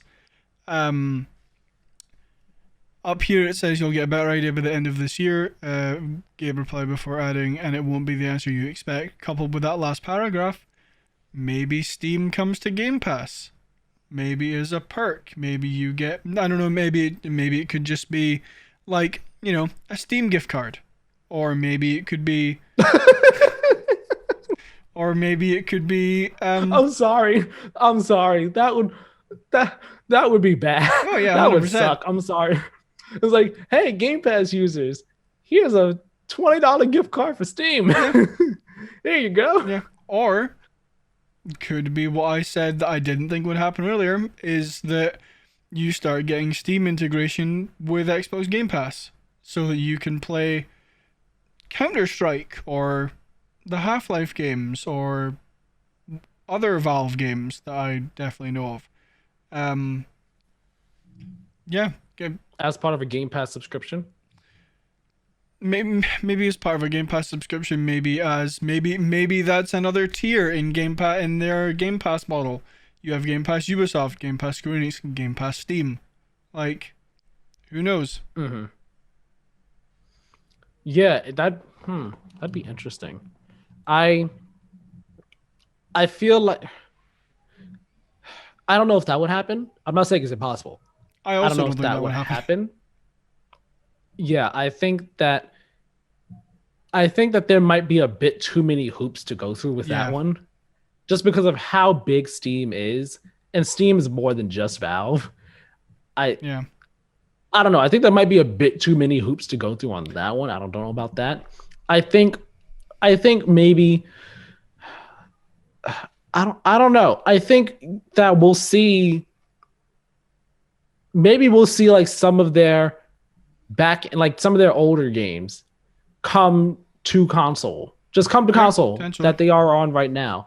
Because I mean, as far as I know, the only Valve games that have been on console are the Left 4 Dead games and then Orange Box. Am I wrong or am I right? I think you're right. And then Portal 2. Portal 2, I forgot. Portal 2 was not on the Orange Box. But I think those are the only Half-Life 2 Valve was on. Oh, well, yeah, that's the Orange Box. Never mind. That was in the Orange Box. Half-Life 2. Well, so yeah, Orange Box as a whole, Portal 2, and then both Left 4 Dead games. If I'm correct, those are the only Valve games that have come to console, right? I think you're right. And that was only PS3 360. Yep. And are any of those games backwards compatible with Xbox One? I think all of them are. Okay, cool. I think. Don't quote me on that because I don't know, but I'm fairly sure. Right. So then I could see them maybe saying, here's modern day versions of all those games. We've up-resed, redone stuff, whatever the case may be. Brought them all back, putting them out there again for modern day. So, 4K graphics, HDR, so on and so forth. I can see that being the start of it. So maybe they just do one of those. Maybe they do all of them. Maybe they just do one. I don't think that they would do Left 4 Dead 1 and 2 because that's Turtle Rock who developed it, and Turtle Rock is doing Back 4 Blood right now, and that might just be like bad blood right there in general. Yeah. That might be bad blood, and then Turtle Rock will really be Back 4 Blood with them. I was hoping you would catch what I did. I'm on it today with this stuff. I'm on it right now. But yeah, I could see them maybe doing Orange Box first. Yeah. modern day Orange Box, bring it to console, up res and all like that. And then slowly we get maybe Counter-Strike on console. Then we get Half-Life Alyx or Half-Life Alyx at the same time. It's like announced for PSVR 2. But I don't. It's him saying what, not in the way that you think. Like what does that even, what does that mean? It's so confusing. This man Gabe Newell. He's so confusing and cryptic, and I love it and I hate it at the same time because I just want to know what you mean, sir. Yeah, I mean, Gabe has always been very like, what's the word? Mysterious. Yeah. Put it that way. So I have no idea what you can mean by that. One thing that I would like to point out about this whole like Valve games coming to console is if you think PlayStation fans are bad when their games go to PC, I am not looking forward to the reaction of PC Master Race people when or if Valve games come to console. Oh my god. Well, how were they when the Orange Box happened? Because I mean, granted, I did not know back then really about PC Master Race stuff and all like that. Yeah, so I don't know how they were then. But I mean, I'm sure things have not gotten better in recent years since then. Because I mean, we just see the existence of the Epic Game Store and then games exclusive there. They're like, I don't want another launcher on my computer. I understand that like there's a bit more nuance to it than that. Like, Epic Game Store necessarily is not as good as Steam, but I mean, come on, it's just another launcher for you to play the game on. It's not that big a deal in my eyes. But yeah, no, I imagine that all the Steam and Valve fans would lose it. Yeah, well, because put it this way, like, PlayStation people hate Xbox people. Xbox people hate PlayStation people. Nintendo people kind of keep to themselves. PC people hate everyone who isn't on PC. Like, yeah, I am definitely not looking forward to that side of if this happens. Yeah, I didn't even think about that. That's not going to be pretty. That's not going to be pretty. Everyone's going to be fighting amongst each other. Nintendo's going to be in the corner in the fetal position. Just like, help us, please. Help us. And the Stadia fan is just going to be sitting there like the ostrich in the Family Guy on the bridges. Just like, well, I'm here. Look at all of you fighting amongst yourselves. No one's fighting over here because I'm the only one here. There's no one to fight with. Yep. But yeah, interesting stuff here. I wonder when. I know he says by the end of this year. I wonder when we start to see stuff about this come out. Maybe Xbox's E3 presentation. I mean, it's very possible. It's very possible that it could happen. We'll find out next month. Yep. Wait and see, as always. All right, now we're gonna get into what we've been playing this week. You started last. Do you want to start this week, or do you want me to start this week? You start. Okay. So, I really only played one game this week, but I'll talk about Returnal a bit more this week because I didn't talk about it too much last week. Since I didn't want to get too in depth, because of the review and all. But the review is out there now, so I will say again, Returnal is an amazing game. This game is so much fun. Like I was saying last week when I did the review, the game, the story was so intriguing. It was like the whole mystery behind everything was just like, so like, I want to know more. I want to find these glyphs and like learn the translations from all the glyphs, and then like go to the actual like giant stone that has each glyph all around the world, and then learn, like, get the full translation of what it is. Because once you beat the game, once you rolled credits, if you've been exploring a lot, you will have come across a whole lot of the translations, like a whole lot of the words necessary to have a full translation. So when you read the actual completed translation after beating the game, I'm being vague here for a reason. It kind of actually paints the story and the world of the game in a different light, where it's like, oh, wait a second. this does this mean this now?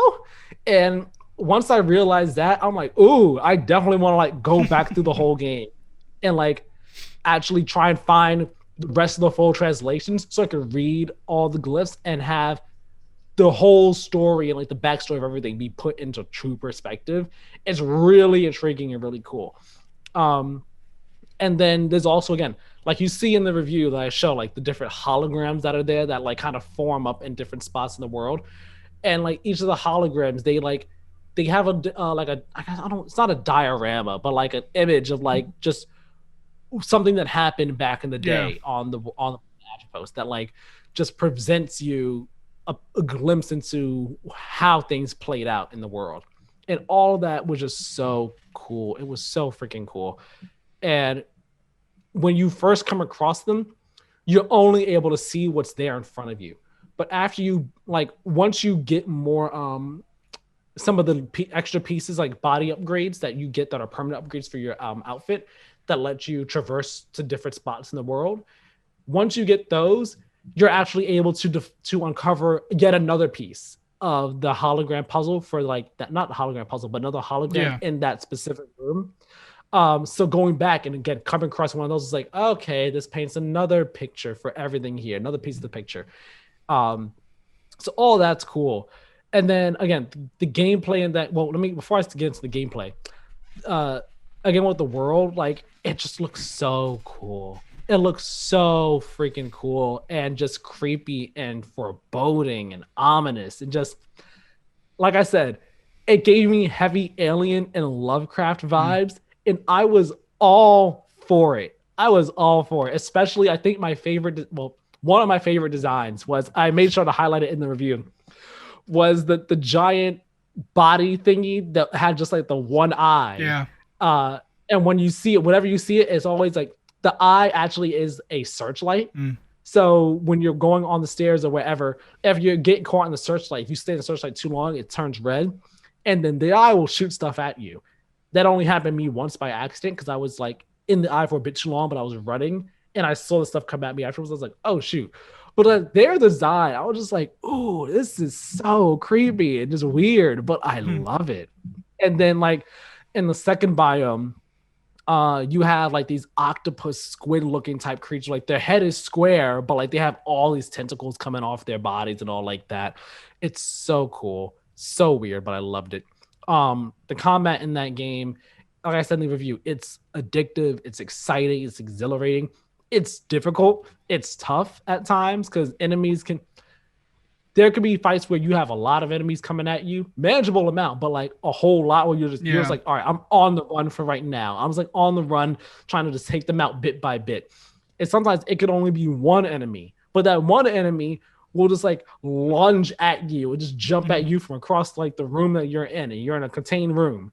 Um, so like those mini boss fights can be really tough. Even if you have good stuff, like I would have good stuff sometimes going against them, but like they're just tough enemies. You gotta like make the best of a situation you're in and all. Uh, and I think that's part of what, like I said, part of the challenge of what made that game so fun was like making the best of what you had. And I think that's something that's inherent to a roguelike game. I typically don't play roguelike games because, like I said in my review, they're punishing and they're random, and I'm not really a fan of that type of stuff. But I like really liked it in Returnal, and I was like, I see the appeal now. I get the appeal, and it was just so much fun. Um, Especially like if when you're in a fight, you have some good stuff, and then every 3 kills, you raise up an adrenaline level. And when you get like a new adrenaline level, that gives you like, and it might be like enhanced reload speed, enhanced Yeah. melee speed, enhanced vision, so you can see enemies through walls, so on and so forth. And it tops out at an adrenaline level 5. If you get hit though, it resets back to 1. I mean, back to 0, no matter where you Yeah. are. So like that incentivizes you to like literally try not to get hit when you're fighting all these enemies and all. And then once you have it, to not get hurt, period. Because like anything, getting hurt from anything will reset your adrenaline level. So like if you're running and then you get hit by like if you run as like lava in the level, Yeah, well, that's damage you took. You take any damage, it goes down. So like it really just made me stay on my toes to try and keep it up the best I could. Um, but yeah, that game, it's so much fun. And the boss fights in that game are just they are crazy. They get intense. The screen is just covered and just bullets and just particles and projectiles coming at you. Like you kind of see it in the review. But those are just like I only showed 2 of the bosses in the review. And no, I showed a bit of one of the bosses from the 4th biome. I didn't show a lot because that boss I think is my favorite, partially because of the song that's playing in the background. But all the boss fights in that game, they're a lot of fun, although challenging as well. The second boss, and from the desert biome, is the only one that I died on. I didn't die on any of the others, but I came very close to dying on them sometimes because they can be very tough. The 3rd biome boss, I almost died on, and I was like, no, I'm not dying here. I'm not dying and then having to go all the way back to the 1st biome because it's been a struggle to get here. It's been a journey. But no, yeah, that game is amazing. I heavily incentivize and encourage anybody who is interested in the game to go play it. If you have moderate interest but you're not sure, go check out my review of the game. I would like to think that the review does a good job of showing off the game and explaining why it's such a great game. It's so much fun. Yeah, that's all I gotta say about Returnal. Do you have anything you want to ask me about Returnal before I move on to my second game? I don't think so. I think watching your review, I think I kind of know everything you thought about the game, but also I really just wanted to hear you talk about the next game that you're about to talk about. So the next game I only played an hour of this game, so I'll say that much. A little bit over an hour because I've had to wait for time to save and all like that. But I started Resident Evil 7 the other day. On Thursday it was when I started it. And let me say this much. I've only played an hour and change. But 2 things are very apparent to me. 1, this game is creepy. This game is real freaking creepy. And I can only imagine how much creepier it's going to get as this game goes on. Yeah, like, whew, this is an experience already. I mean, I haven't been to the point where I'm like, let me stop. I don't want to go that way. I've been moving. I haven't stopped or anything. The first hour of the game, though, some of it is stuff that has already been seen before. Some of it is not. It's interesting. It's kind of hard to talk. It's not hard to talk about.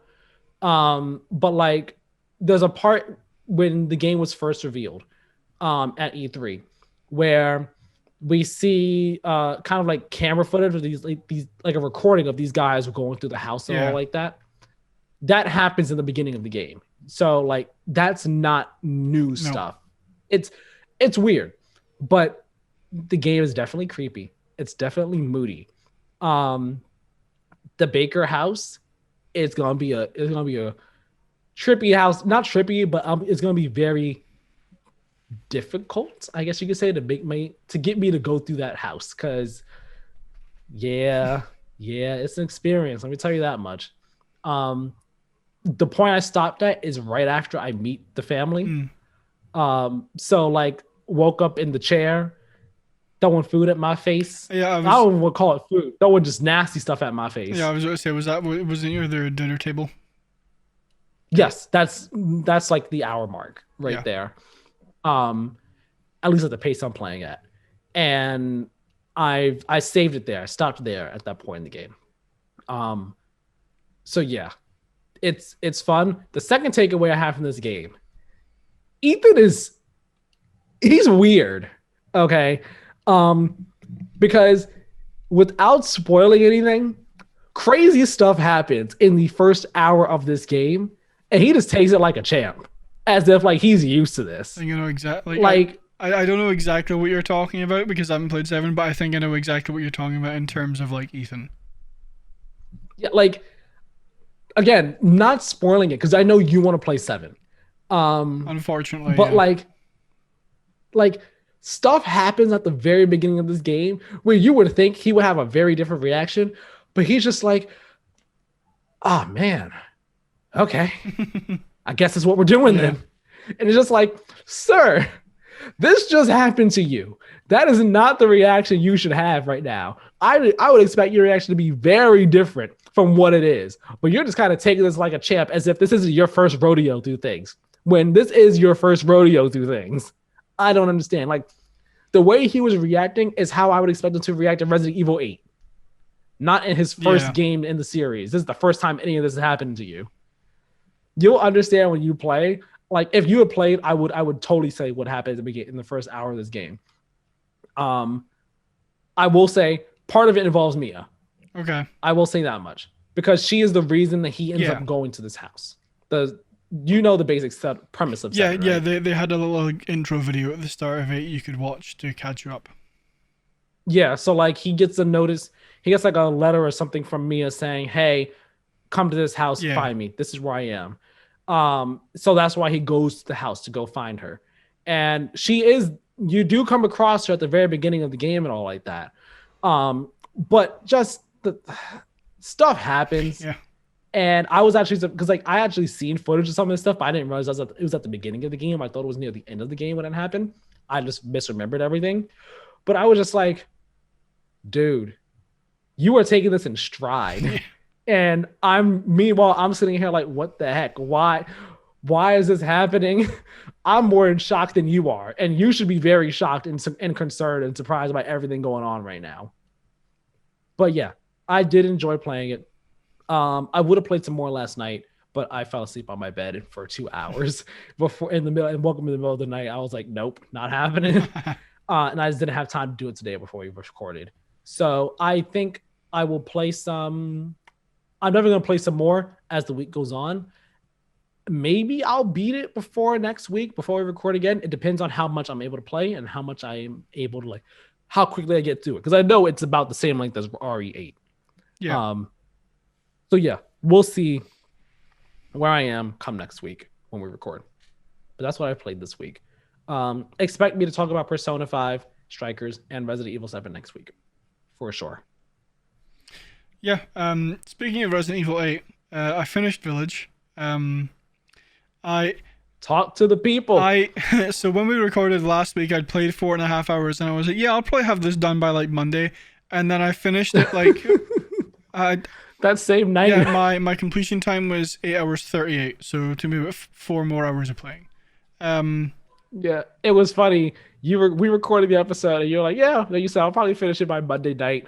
And then that same night, I'm in my kitchen. I think I was like about to make dinner or something, or like about to clean up in the kitchen. And then you sent me a message saying, "Yeah, I just finished Village. My completion time was like eight hours some odd." I was like, "Wow, okay." So, what you said was invalid earlier. Yeah, 100%. I'm like you did last week. I'm not going to get too much into it because I am currently writing my review for Village, which will be up soon.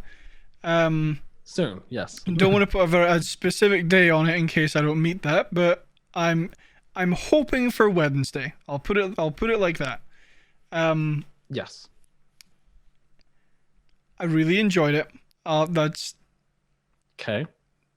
That's kind of all I want to say, because everything that I really have to say about it I kind of want to save for my review, just because there are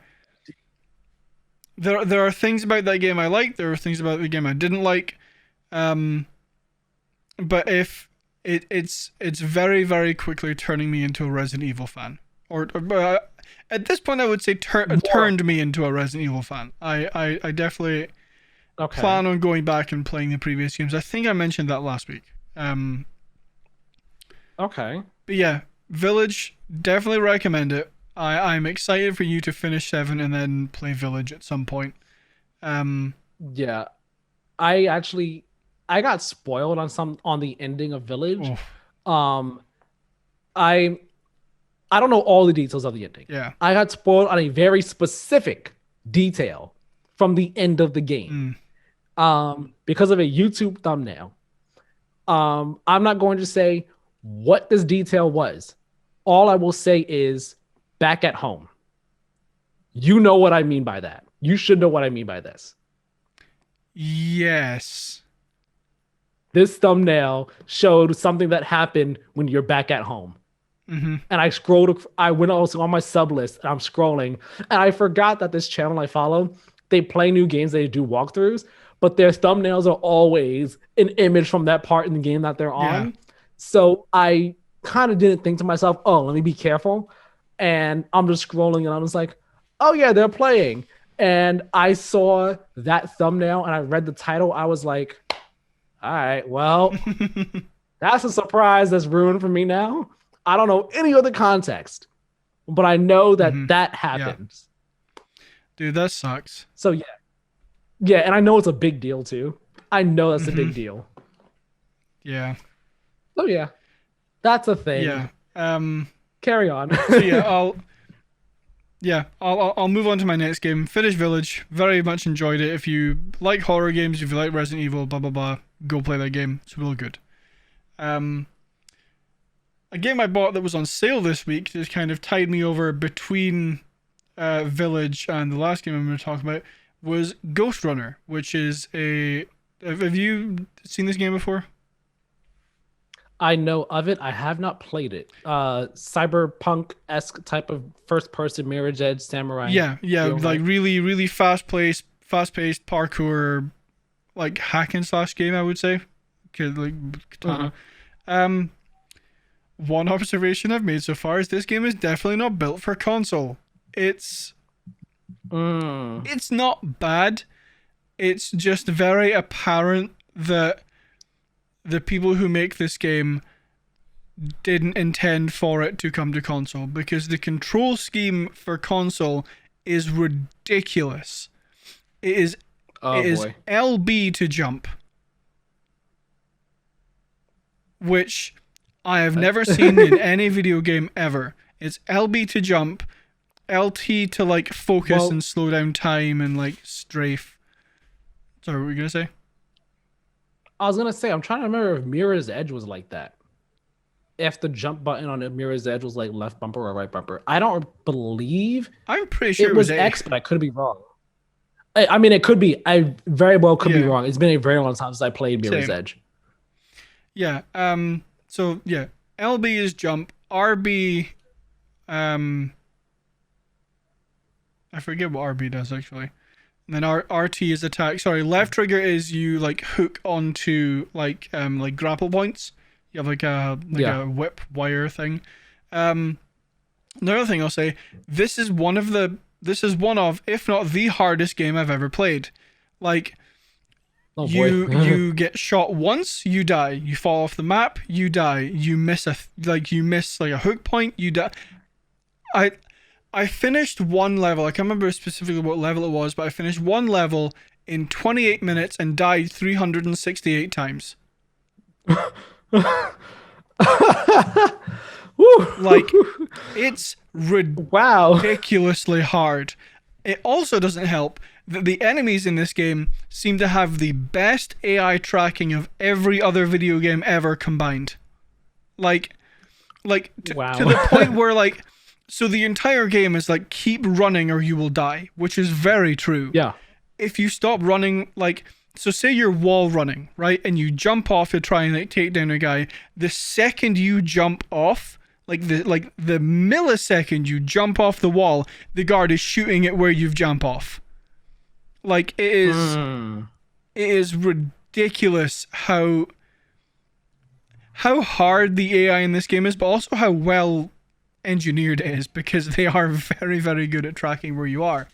There have been a couple of points that I've been like, this is definitely unfair and badly designed. Like points where like it should have taken me like maybe 3 or 4 tries to do, and it's taking me like 20, because it's just not it's not very well, I don't want to say not very well thought out, but it's not the best design it could be, put it that way. In terms of like you having to go around a corner, but then there's an enemy immediately here, so every time you go around the corner he shoots you unless you can react like that going around the corner. Which like is a big premise of what this game is. It's like being like incredibly fast paced, But at the same time, like I say, there have been points where I've been like, that doesn't seem. I don't understand how like even the most skilled people at this game can do that without dying like 12 or 13 times. Yeah. Excuse me. So like I'm a portion of the way through the game. I think maybe like 3/4, something like that. I'm on like what I would say is like the first like big boss of this game, and yeah, I haven't been able to like I've done that boss fight like probably like 60 or 70 times at this point. I haven't damaged her yet, like because so basically wow. So she is also like she's like a copy of a Ghost Runner, and she like has a sword, and she has like a shield before you can actually get to her actual health. And the way you break down her shield is you have to like time exactly right, so when she's swinging for you, you swing for her, and it like parries or like hits the attack, and that's how you get her shield down. And you have to do that like 5 or 6 times to get her shield down. But the attacks are coming at you so fast, and so like you have to time it perfectly that it's incredibly challenging to try and get the shield all the way down. Which like again to me feels like a part that is poorly engineered, because it's almost impossible to get her shield down.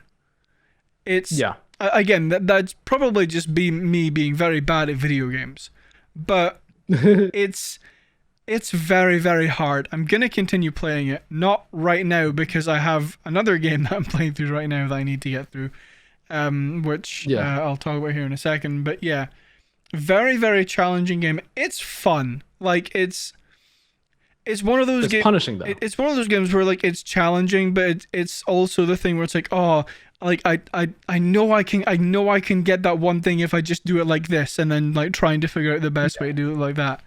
It is fun. I'm enjoying the story. I'm enjoying the premise of the game. It's just very, very challenging. I see. Well, Ghost Runner 2 was announced this week, coming to PS5 as well. Didn't know that. Yep, that got announced this week. PC, PS5, I imagine Xbox as well. I didn't read like the full on announcement, but I saw that it happened. I hope so. Like, I'm enjoying the game. It's very challenging. I'm gonna continue playing it. That's basically my like TLDR version of my like playthrough so far of Ghost Runner. I think I've only played it for maybe like 6 or 7 hours. Nice. Yeah. And then the last game on my list is the Mass Effect Legendary Edition. There you go. I've dabbled very lightly in Mass Effect before. I think I've played all 3 games for a combined total of maybe like 7 hours. Like I didn't finish them because I played them at the point of at the point of like my gaming career, I guess you could say, that like I would start a game and like a new game would come out, I'd be like, ooh, shiny, and I'd go and play that and never go back to the original game. I also wasn't the biggest fan of them when I originally played them. Just wasn't my kind of thing. But my gaming taste has changed since then, which I've definitely noticed playing Mass Effect 1, because I'm actually really enjoying it so far.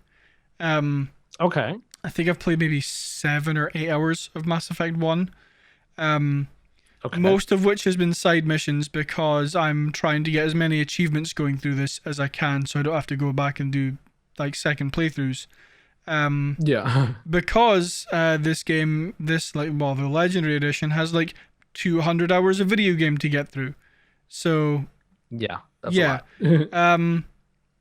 So yeah, most of the stuff I've been doing is side missions, because one of the achievements is like complete the majority of the game, where you have to I think they give you like, you can miss 5 side missions and that's it, otherwise you don't get the achievement. So I see. So yeah, I'm really enjoying Mass Effect 1 so far. I reckon it'll probably be a while maybe before I go into Mass Effect 2. Do you think you'll go into 2 right after you finish 1, or do you think you'll like put a bit of a break between the two of them? No, I'm planning on just going Mass Effect 1, 2, and 3 back to back. Okay. The game looks really, really good. Like but Mhm. I can't remember the original how the original Mass Effect looked because I haven't played it in years. Yeah. But they like on Xbox. I don't know if they had it on PlayStation or not. They did have. I imagine they did. They did have like a thing where you could like look at a scene from Mass Effect 1 before and after and use like a slider to go back and forth. And there is like Yeah. So yeah, and there is a very very noticeable improvement in the graphics. Um oh, definitely. Load times are also from what I've heard very much improved as well. Like I've been playing it while also in a party with my best friend and his girlfriend, and his girlfriend's favorite game series ever is Mass Effect. Um, Yeah. and from what I've heard, the loading times are very much improved as well. So you're not standing in How an long? elevator. How long are you in the elevator? Hmm? How long are you in the elevator Um, for?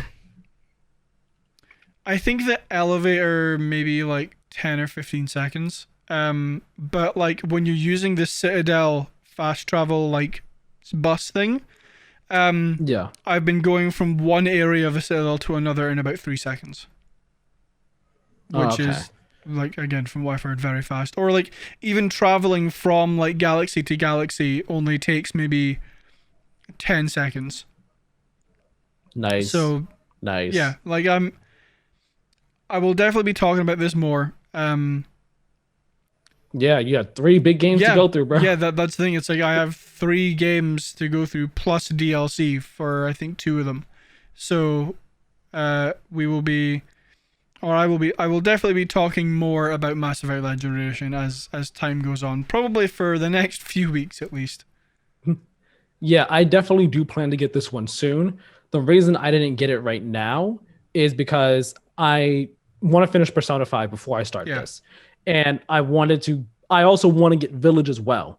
Um, I think I might start Village right after I finish 7. Gotta see. Yeah. But I want to do Mass Effect soon. There's another game in my backlog I want to play, Near Automata. Um, which I've also been waiting to finish Persona before I start, is I don't want to play two JRPGs like Yeah. that and like at the same time. I want to have one done first. Um, in Persona, like I'm almost there. Like honestly, I'm really right there, close to the end of that game. But Mass Effect, I do want to play. I don't know if I'll be like you and do them back to back to back. Um, but I might. It depends on how I feel after I finish the first one. Yeah. Um I mean the only like real reason I'm doing them back to back to back is because like there isn't really anything else coming out soon-ish that I'm kind of interested in getting. Um Fair. like there's Biomutant, but I'm still 50-50 on that game. I haven't looked super hard into it. I've seen like a couple of like gameplay snippets from it. So like I'll have to do a little bit more Yeah, digging into that game before I decide. But Biomutant is really the only one that comes to mind. Um, I see. so yeah, I'll. I also don't know if I'm gonna review the Legendary Edition just because like the games are so like I don't want to say so old, but they're older games. Like it's just a remaster. There's not really Yeah, much changed in it. So well, I'll see how my thoughts on that are once I'm further into the collection. yeah. Cool. I'm looking forward to hearing more what you think about it. Uh yeah, especially since it's been so long, you're kind of like you said, you only played a bit of the games back in the Yeah. day. So it's basically like you're brand new to the Yeah, series yeah. and all like that, I have essentially. no idea how any of the 3 games end. I have no idea of any like the major plot points in them. Like I'm going in this basically completely blind. Yeah. It's gonna be exciting. I'm looking forward to hearing what you think about it. Uh and then joining you on that ride as Yeah. well. I will definitely be behind you on that ride, but I'm looking forward to joining you on it. Um, even though I know about plot points, I know about how the third game ends, how the second. I know generally how the second game ends, how the third game starts, and one major plot storyline in the third Mm. game. Um, but yeah, looking forward to hearing more about your thoughts on it. All right. So our question of the episode this week, it's one that I think goes pretty well with the fact that we got 2 reviews going on, one already out, one in the works. So this question is, what do we look for when we write our reviews? Um, Now, I mean, obviously, it's more of a peek behind the curtain over here. So, like, what do we look for when we write our reviews, and what's the process that we go through when doing the review? Um, Keiran, do you want to start off on this one? Like, what do you look for when you write your reviews? Or, I mean, I guess for our reviews, this is a whole as a whole for the both of us. Do you kind of want to start on this? Do you want me to start on this one here? I was gonna say you are far more experienced at reviewing games than I am, so I was gonna say you can start with this one because I'll have stuff to say about it, sure, but not like as kind of like in depth as you are, I think. Yeah. So when we do our reviews, we want to look for we want to pay attention to a couple things. Obviously we're paying attention to how the game looks. Like how it is graphically. I mean, games these days, for the most part, games these days they look great. They look good to great. Some games look stellar, fantastic, like The Last of Us or Final Fantasy VII. Or Gears 5. Like those looks absolutely amazing, gorgeous games. But for the most part, games look good. Games look great. So like if we feel like it deserves to be like the graphics of the game should be called out, we'll call them out if they look good or if they look terrible. But we probably won't, if the game looks, if it looks pretty good, nothing noteworthy, probably won't get called out. Same with the audio or the music of a game. I feel like audio and music of games is like something that we notice when it's really great, but if it's just just good, and we won't really notice it. It's there. We realize it's there, but nothing really to call out on. Yeah. But like that's something else we'll pay attention to if it sticks out to us. Technical issues for a game, if there's any, frame rate issues, bugs, that type of stuff, look for those things. But I think where most of our focus and attention really comes down to play is in the story of the game. If the game has a story, how well it's told. Is it a good story, period? Is it paced well?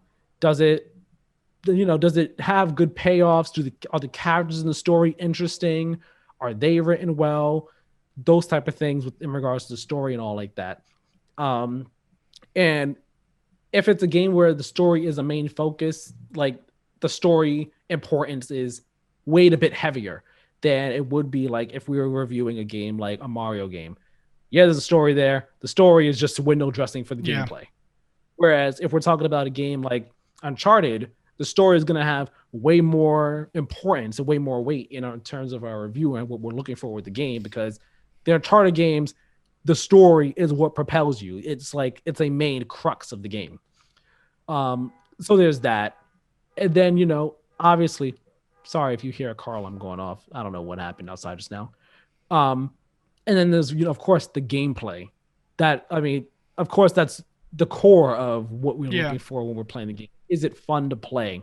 What are the different mechanics that the game has? Are they integrated well? Do they work well with each other? Are there mechanics that could be improved? Are there design decisions that we think are interesting or odd or just not good at all? Like things that should be done better or should be done differently or should have been in the game at all? Like in my Returnal review, I called out the fact that you can't save in the game. There is no saving and quitting. Like the only way to save your progress is to die or finish a run, and runs can last for hours. And like, that's an issue. That's not something I'm really fond of. It's not an ideal thing at all for any game, period, but especially for a roguelike game where like your progress in a run is like really crucial and important, and the stuff you have is important. To not be able to like pause hours into a run and bounce out and then come back later on and do, if you want to do something, it's something that needs to be called out. So like things like that we'll pay attention to as well when we write our reviews.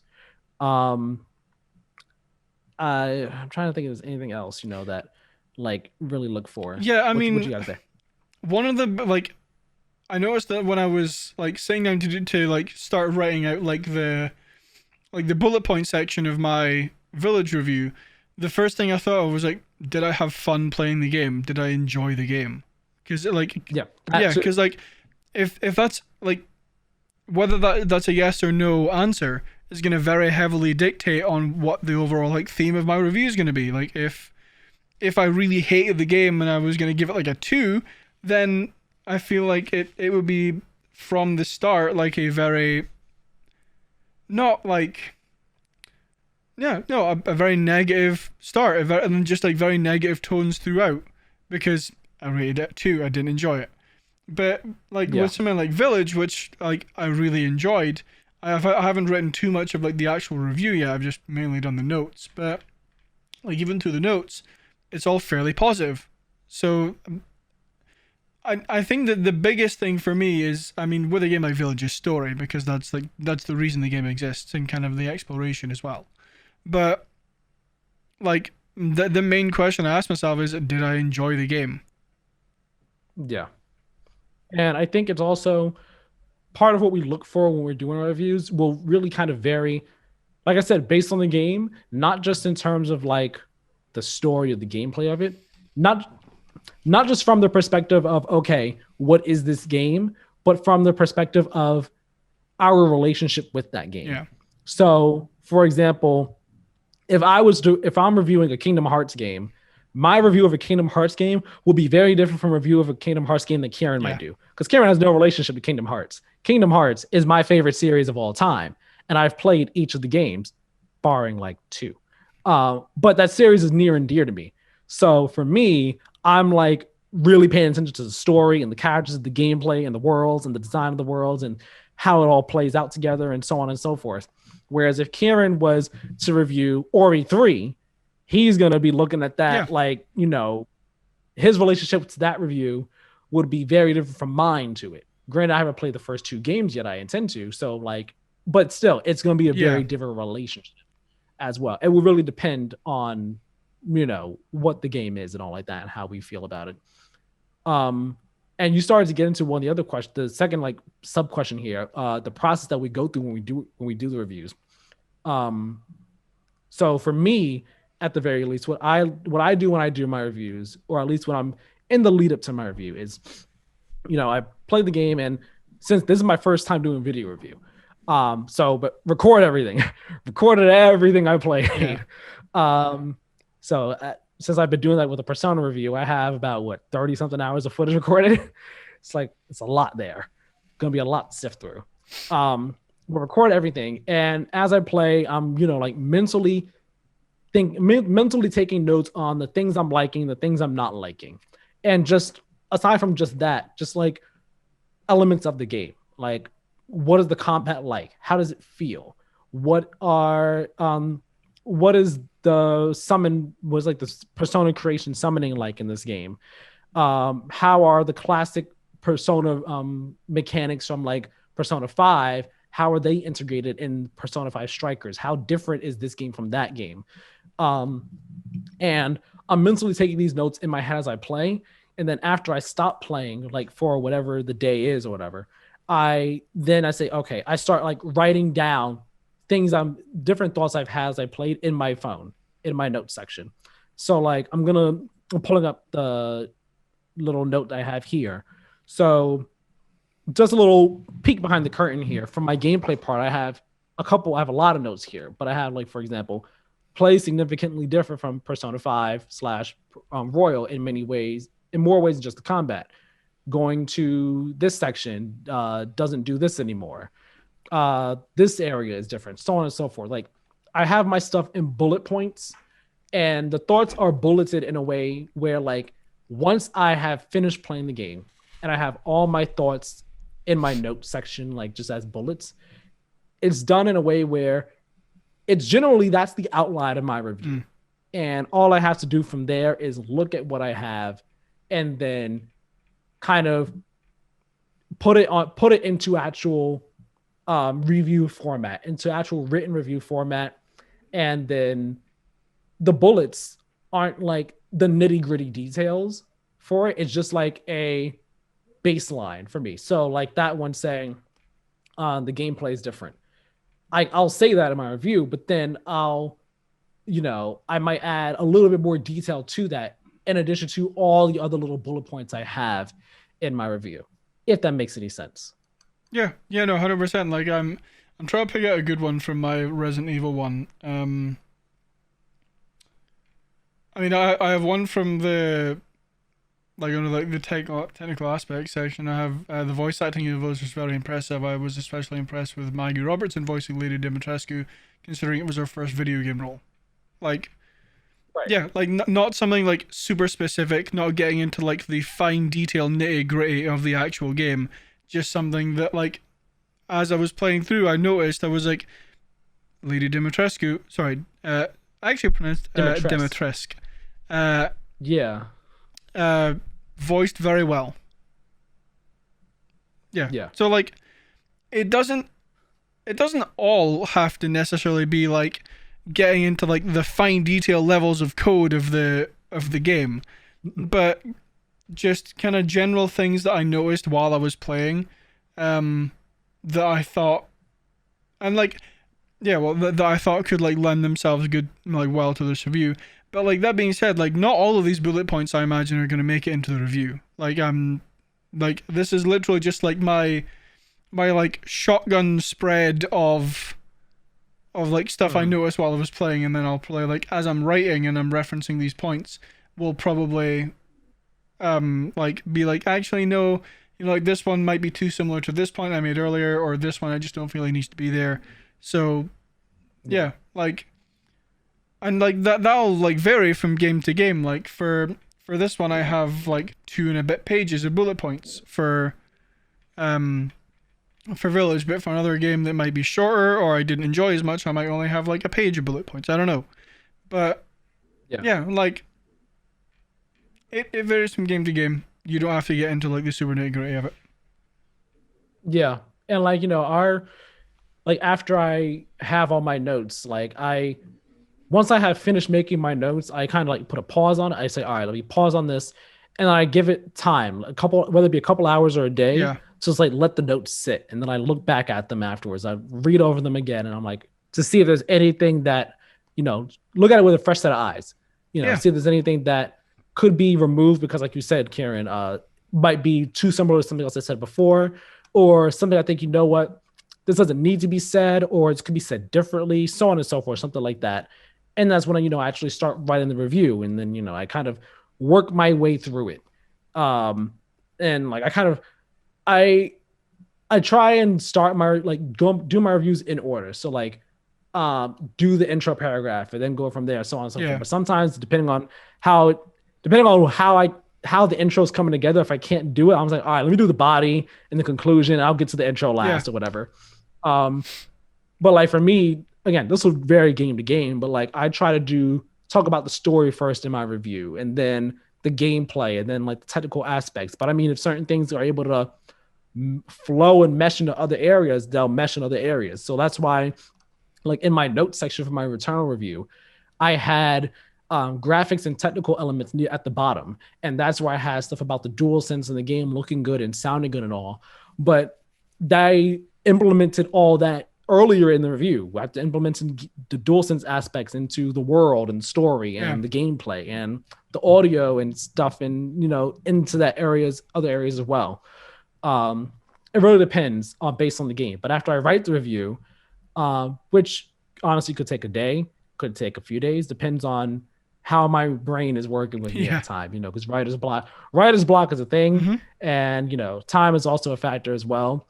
But once I finish the review, and I edit my review as I go, so like I'll write it, I'll write some, then I'll read back what I've said, and then I'll say, all right, maybe I could change this or change that or fix this, so on and so forth. That I keep on writing, that I go back and forth, just like as I'm going, I keep changing things.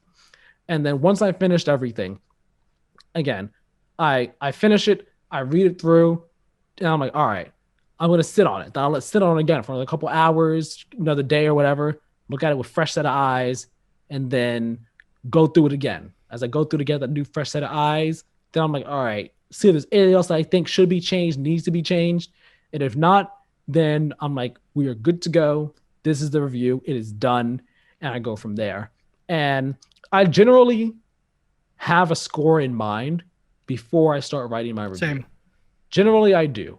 Um, Sometimes that score can be one of two scores, and I'm just bouncing between them in my head. And the note section kind of helps me decide on one. But sometimes I'll have a score in mind and then I'll write the review out and then I'm like, maybe it's actually this instead. And then I just kind of battle between what I want it to be. And our review score system, it's we said 20 points. Yeah. So like 1.1, 1.5, 2, 2.5, all the way up to 10. And generally we kind of have in mind the IGN wording that they use with their reviews. So like 8, great, 9, amazing, 10, masterpiece, 7, good. Like that kind of be like associated with each of the numbers that we have in our review scale as well. For those who may, just be curious, hey, what's your scale? Is it 1, 2, 3, 4, 5, 6, 7, 8, 9, 10? 10-point scale, 20-point scale, 20-point scale, 1,000-point scale. Let's go. Dear God, no, I would never be able to do that. I don't even know how to make that work. But yeah, it's not a 100-point scale with like 9.9, 8.8, 6.4, none of that. Yeah, it's just 0.5s and 0.0s. Yeah, I can just imagine one of us like J. Jonah Jameson in Spider-Man, like, I want your review to 4 decimal places. Dear, I would never ask that of anyone. But yeah, that's generally our review process. Yeah. That's how we do ours as a collective. But of course, the way that we actually write our reviews and the way that we have our voice come across them will, of course, be different. Like, because obviously we're 2 very different writers. Even if we do help each other, like, with edits in our reviews, if we want the help or if we ask for the help, edits will help us like just kind of fine tune and hone what it is that we want to say and all like that. And then the video reviews, like, the way that, like, of course, there'll be like some consistency across all our video reviews, in terms of like what kind of clip we use, like what kind of like opening and ending like stuff that we use, but like the general body of how it's edited in terms of like how we flow it together or what type of editing, the fun ways we edit clips in together and all like that. Like that'll all be based on, each of our individual personalities and all like that.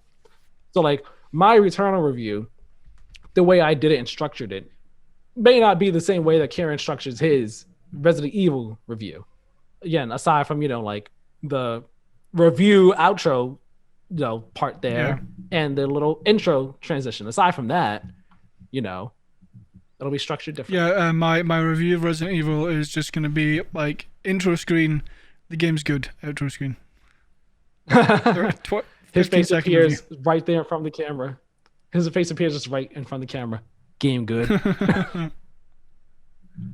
But yeah, that's a little peek. You got anything else you want to add on to this? I don't think so. Just that you all should look out for my Resident Evil review coming soon. With all that being said, though, that will conclude this episode of the Play to Win podcast. Remember, you can find us over on Twitter and Instagram at Play to Win Game. Follow us over there. Submit questions for question of the episode over there. Chat with us over there. We like conversations. We're not gonna bite or anything like that. Subscribe to us here on YouTube if you are watching the show here. And if you're not watching the show here, why aren't you watching the show here? You get to see fun faces, funny stuff. It's a good time. But still, even if you aren't subscribed to us over here, subscribe to us over here, because in addition to the podcast, we also do our other videos that come out every Friday. Like, again, Keiran's one he did this past Friday about how to preload games on your Xbox. We also do other commentaries where, like, but the first one that we did, I talked about my opinions on the Dying Light 2 devs recent developer update that they put out. We'll do previews of games, like the Knockout City preview. We'll do reviews of games. We got the Returnal review that just came out. We got the Resident Evil Village review coming up. We do videos. We do some cool stuff. And in the case of these 2 reviews, they didn't come out on Fridays because we wanted to get them out quickly. So like my review, I was like, all right, I don't want to wait until my Friday came up to put it up. So we just put it out the middle of the week. But Keiran still got his thing, We do a lot of stuff over here on YouTube. So subscribe to us over here, like the videos, share the videos, comment on the stuff, share the love. And remember to subscribe on podcast services, leave reviews, rate, comment, share, all of that stuff. Keiran, where can people find you? Find me on Twitch, Instagram, and Twitter at Badlynet, BADLYNET, all one word. I very rarely post on Instagram or YouTube or I very rarely stream on Twitch, but campaign for Micro Center still going strong. I see it is. And you know what? When I was out with my friend yesterday, we were over in this area and she had mentioned that there was a micro center in the area. I was like, wait, what? So I said, I gotta find it so I can take a picture and send it to you. But we didn't find it. So, but it's over there. We were walking and like she thought it was in one direction, but it wasn't. So I was like, all right, that's what it is. I'll see when I see it. But when I do see it, best believe I'm gonna send you a picture. Be like, look what I'm in front of. Look what I am in front of. It can go inside of, Keiran. I'll just send you the middle finger emoji back. It'll be with love. 100%. So yeah, follow him over there and all those places and spaces. Yeah. And you can follow me on Twitter at Tyler Miller 2496. I tweet about fun stuff. I like fun stuff, retweet funny stuff. So it's a fun time over there on my Twitter. Give me a follow, chat with me, talk with me, talk with both of us. Go over the conversations. With all of that being said, thank you for watching and listening to episode 9 of the Play to Win podcast. Hope you enjoyed it. Thank you very much for listening. See you all next week. Have a good one. See you later.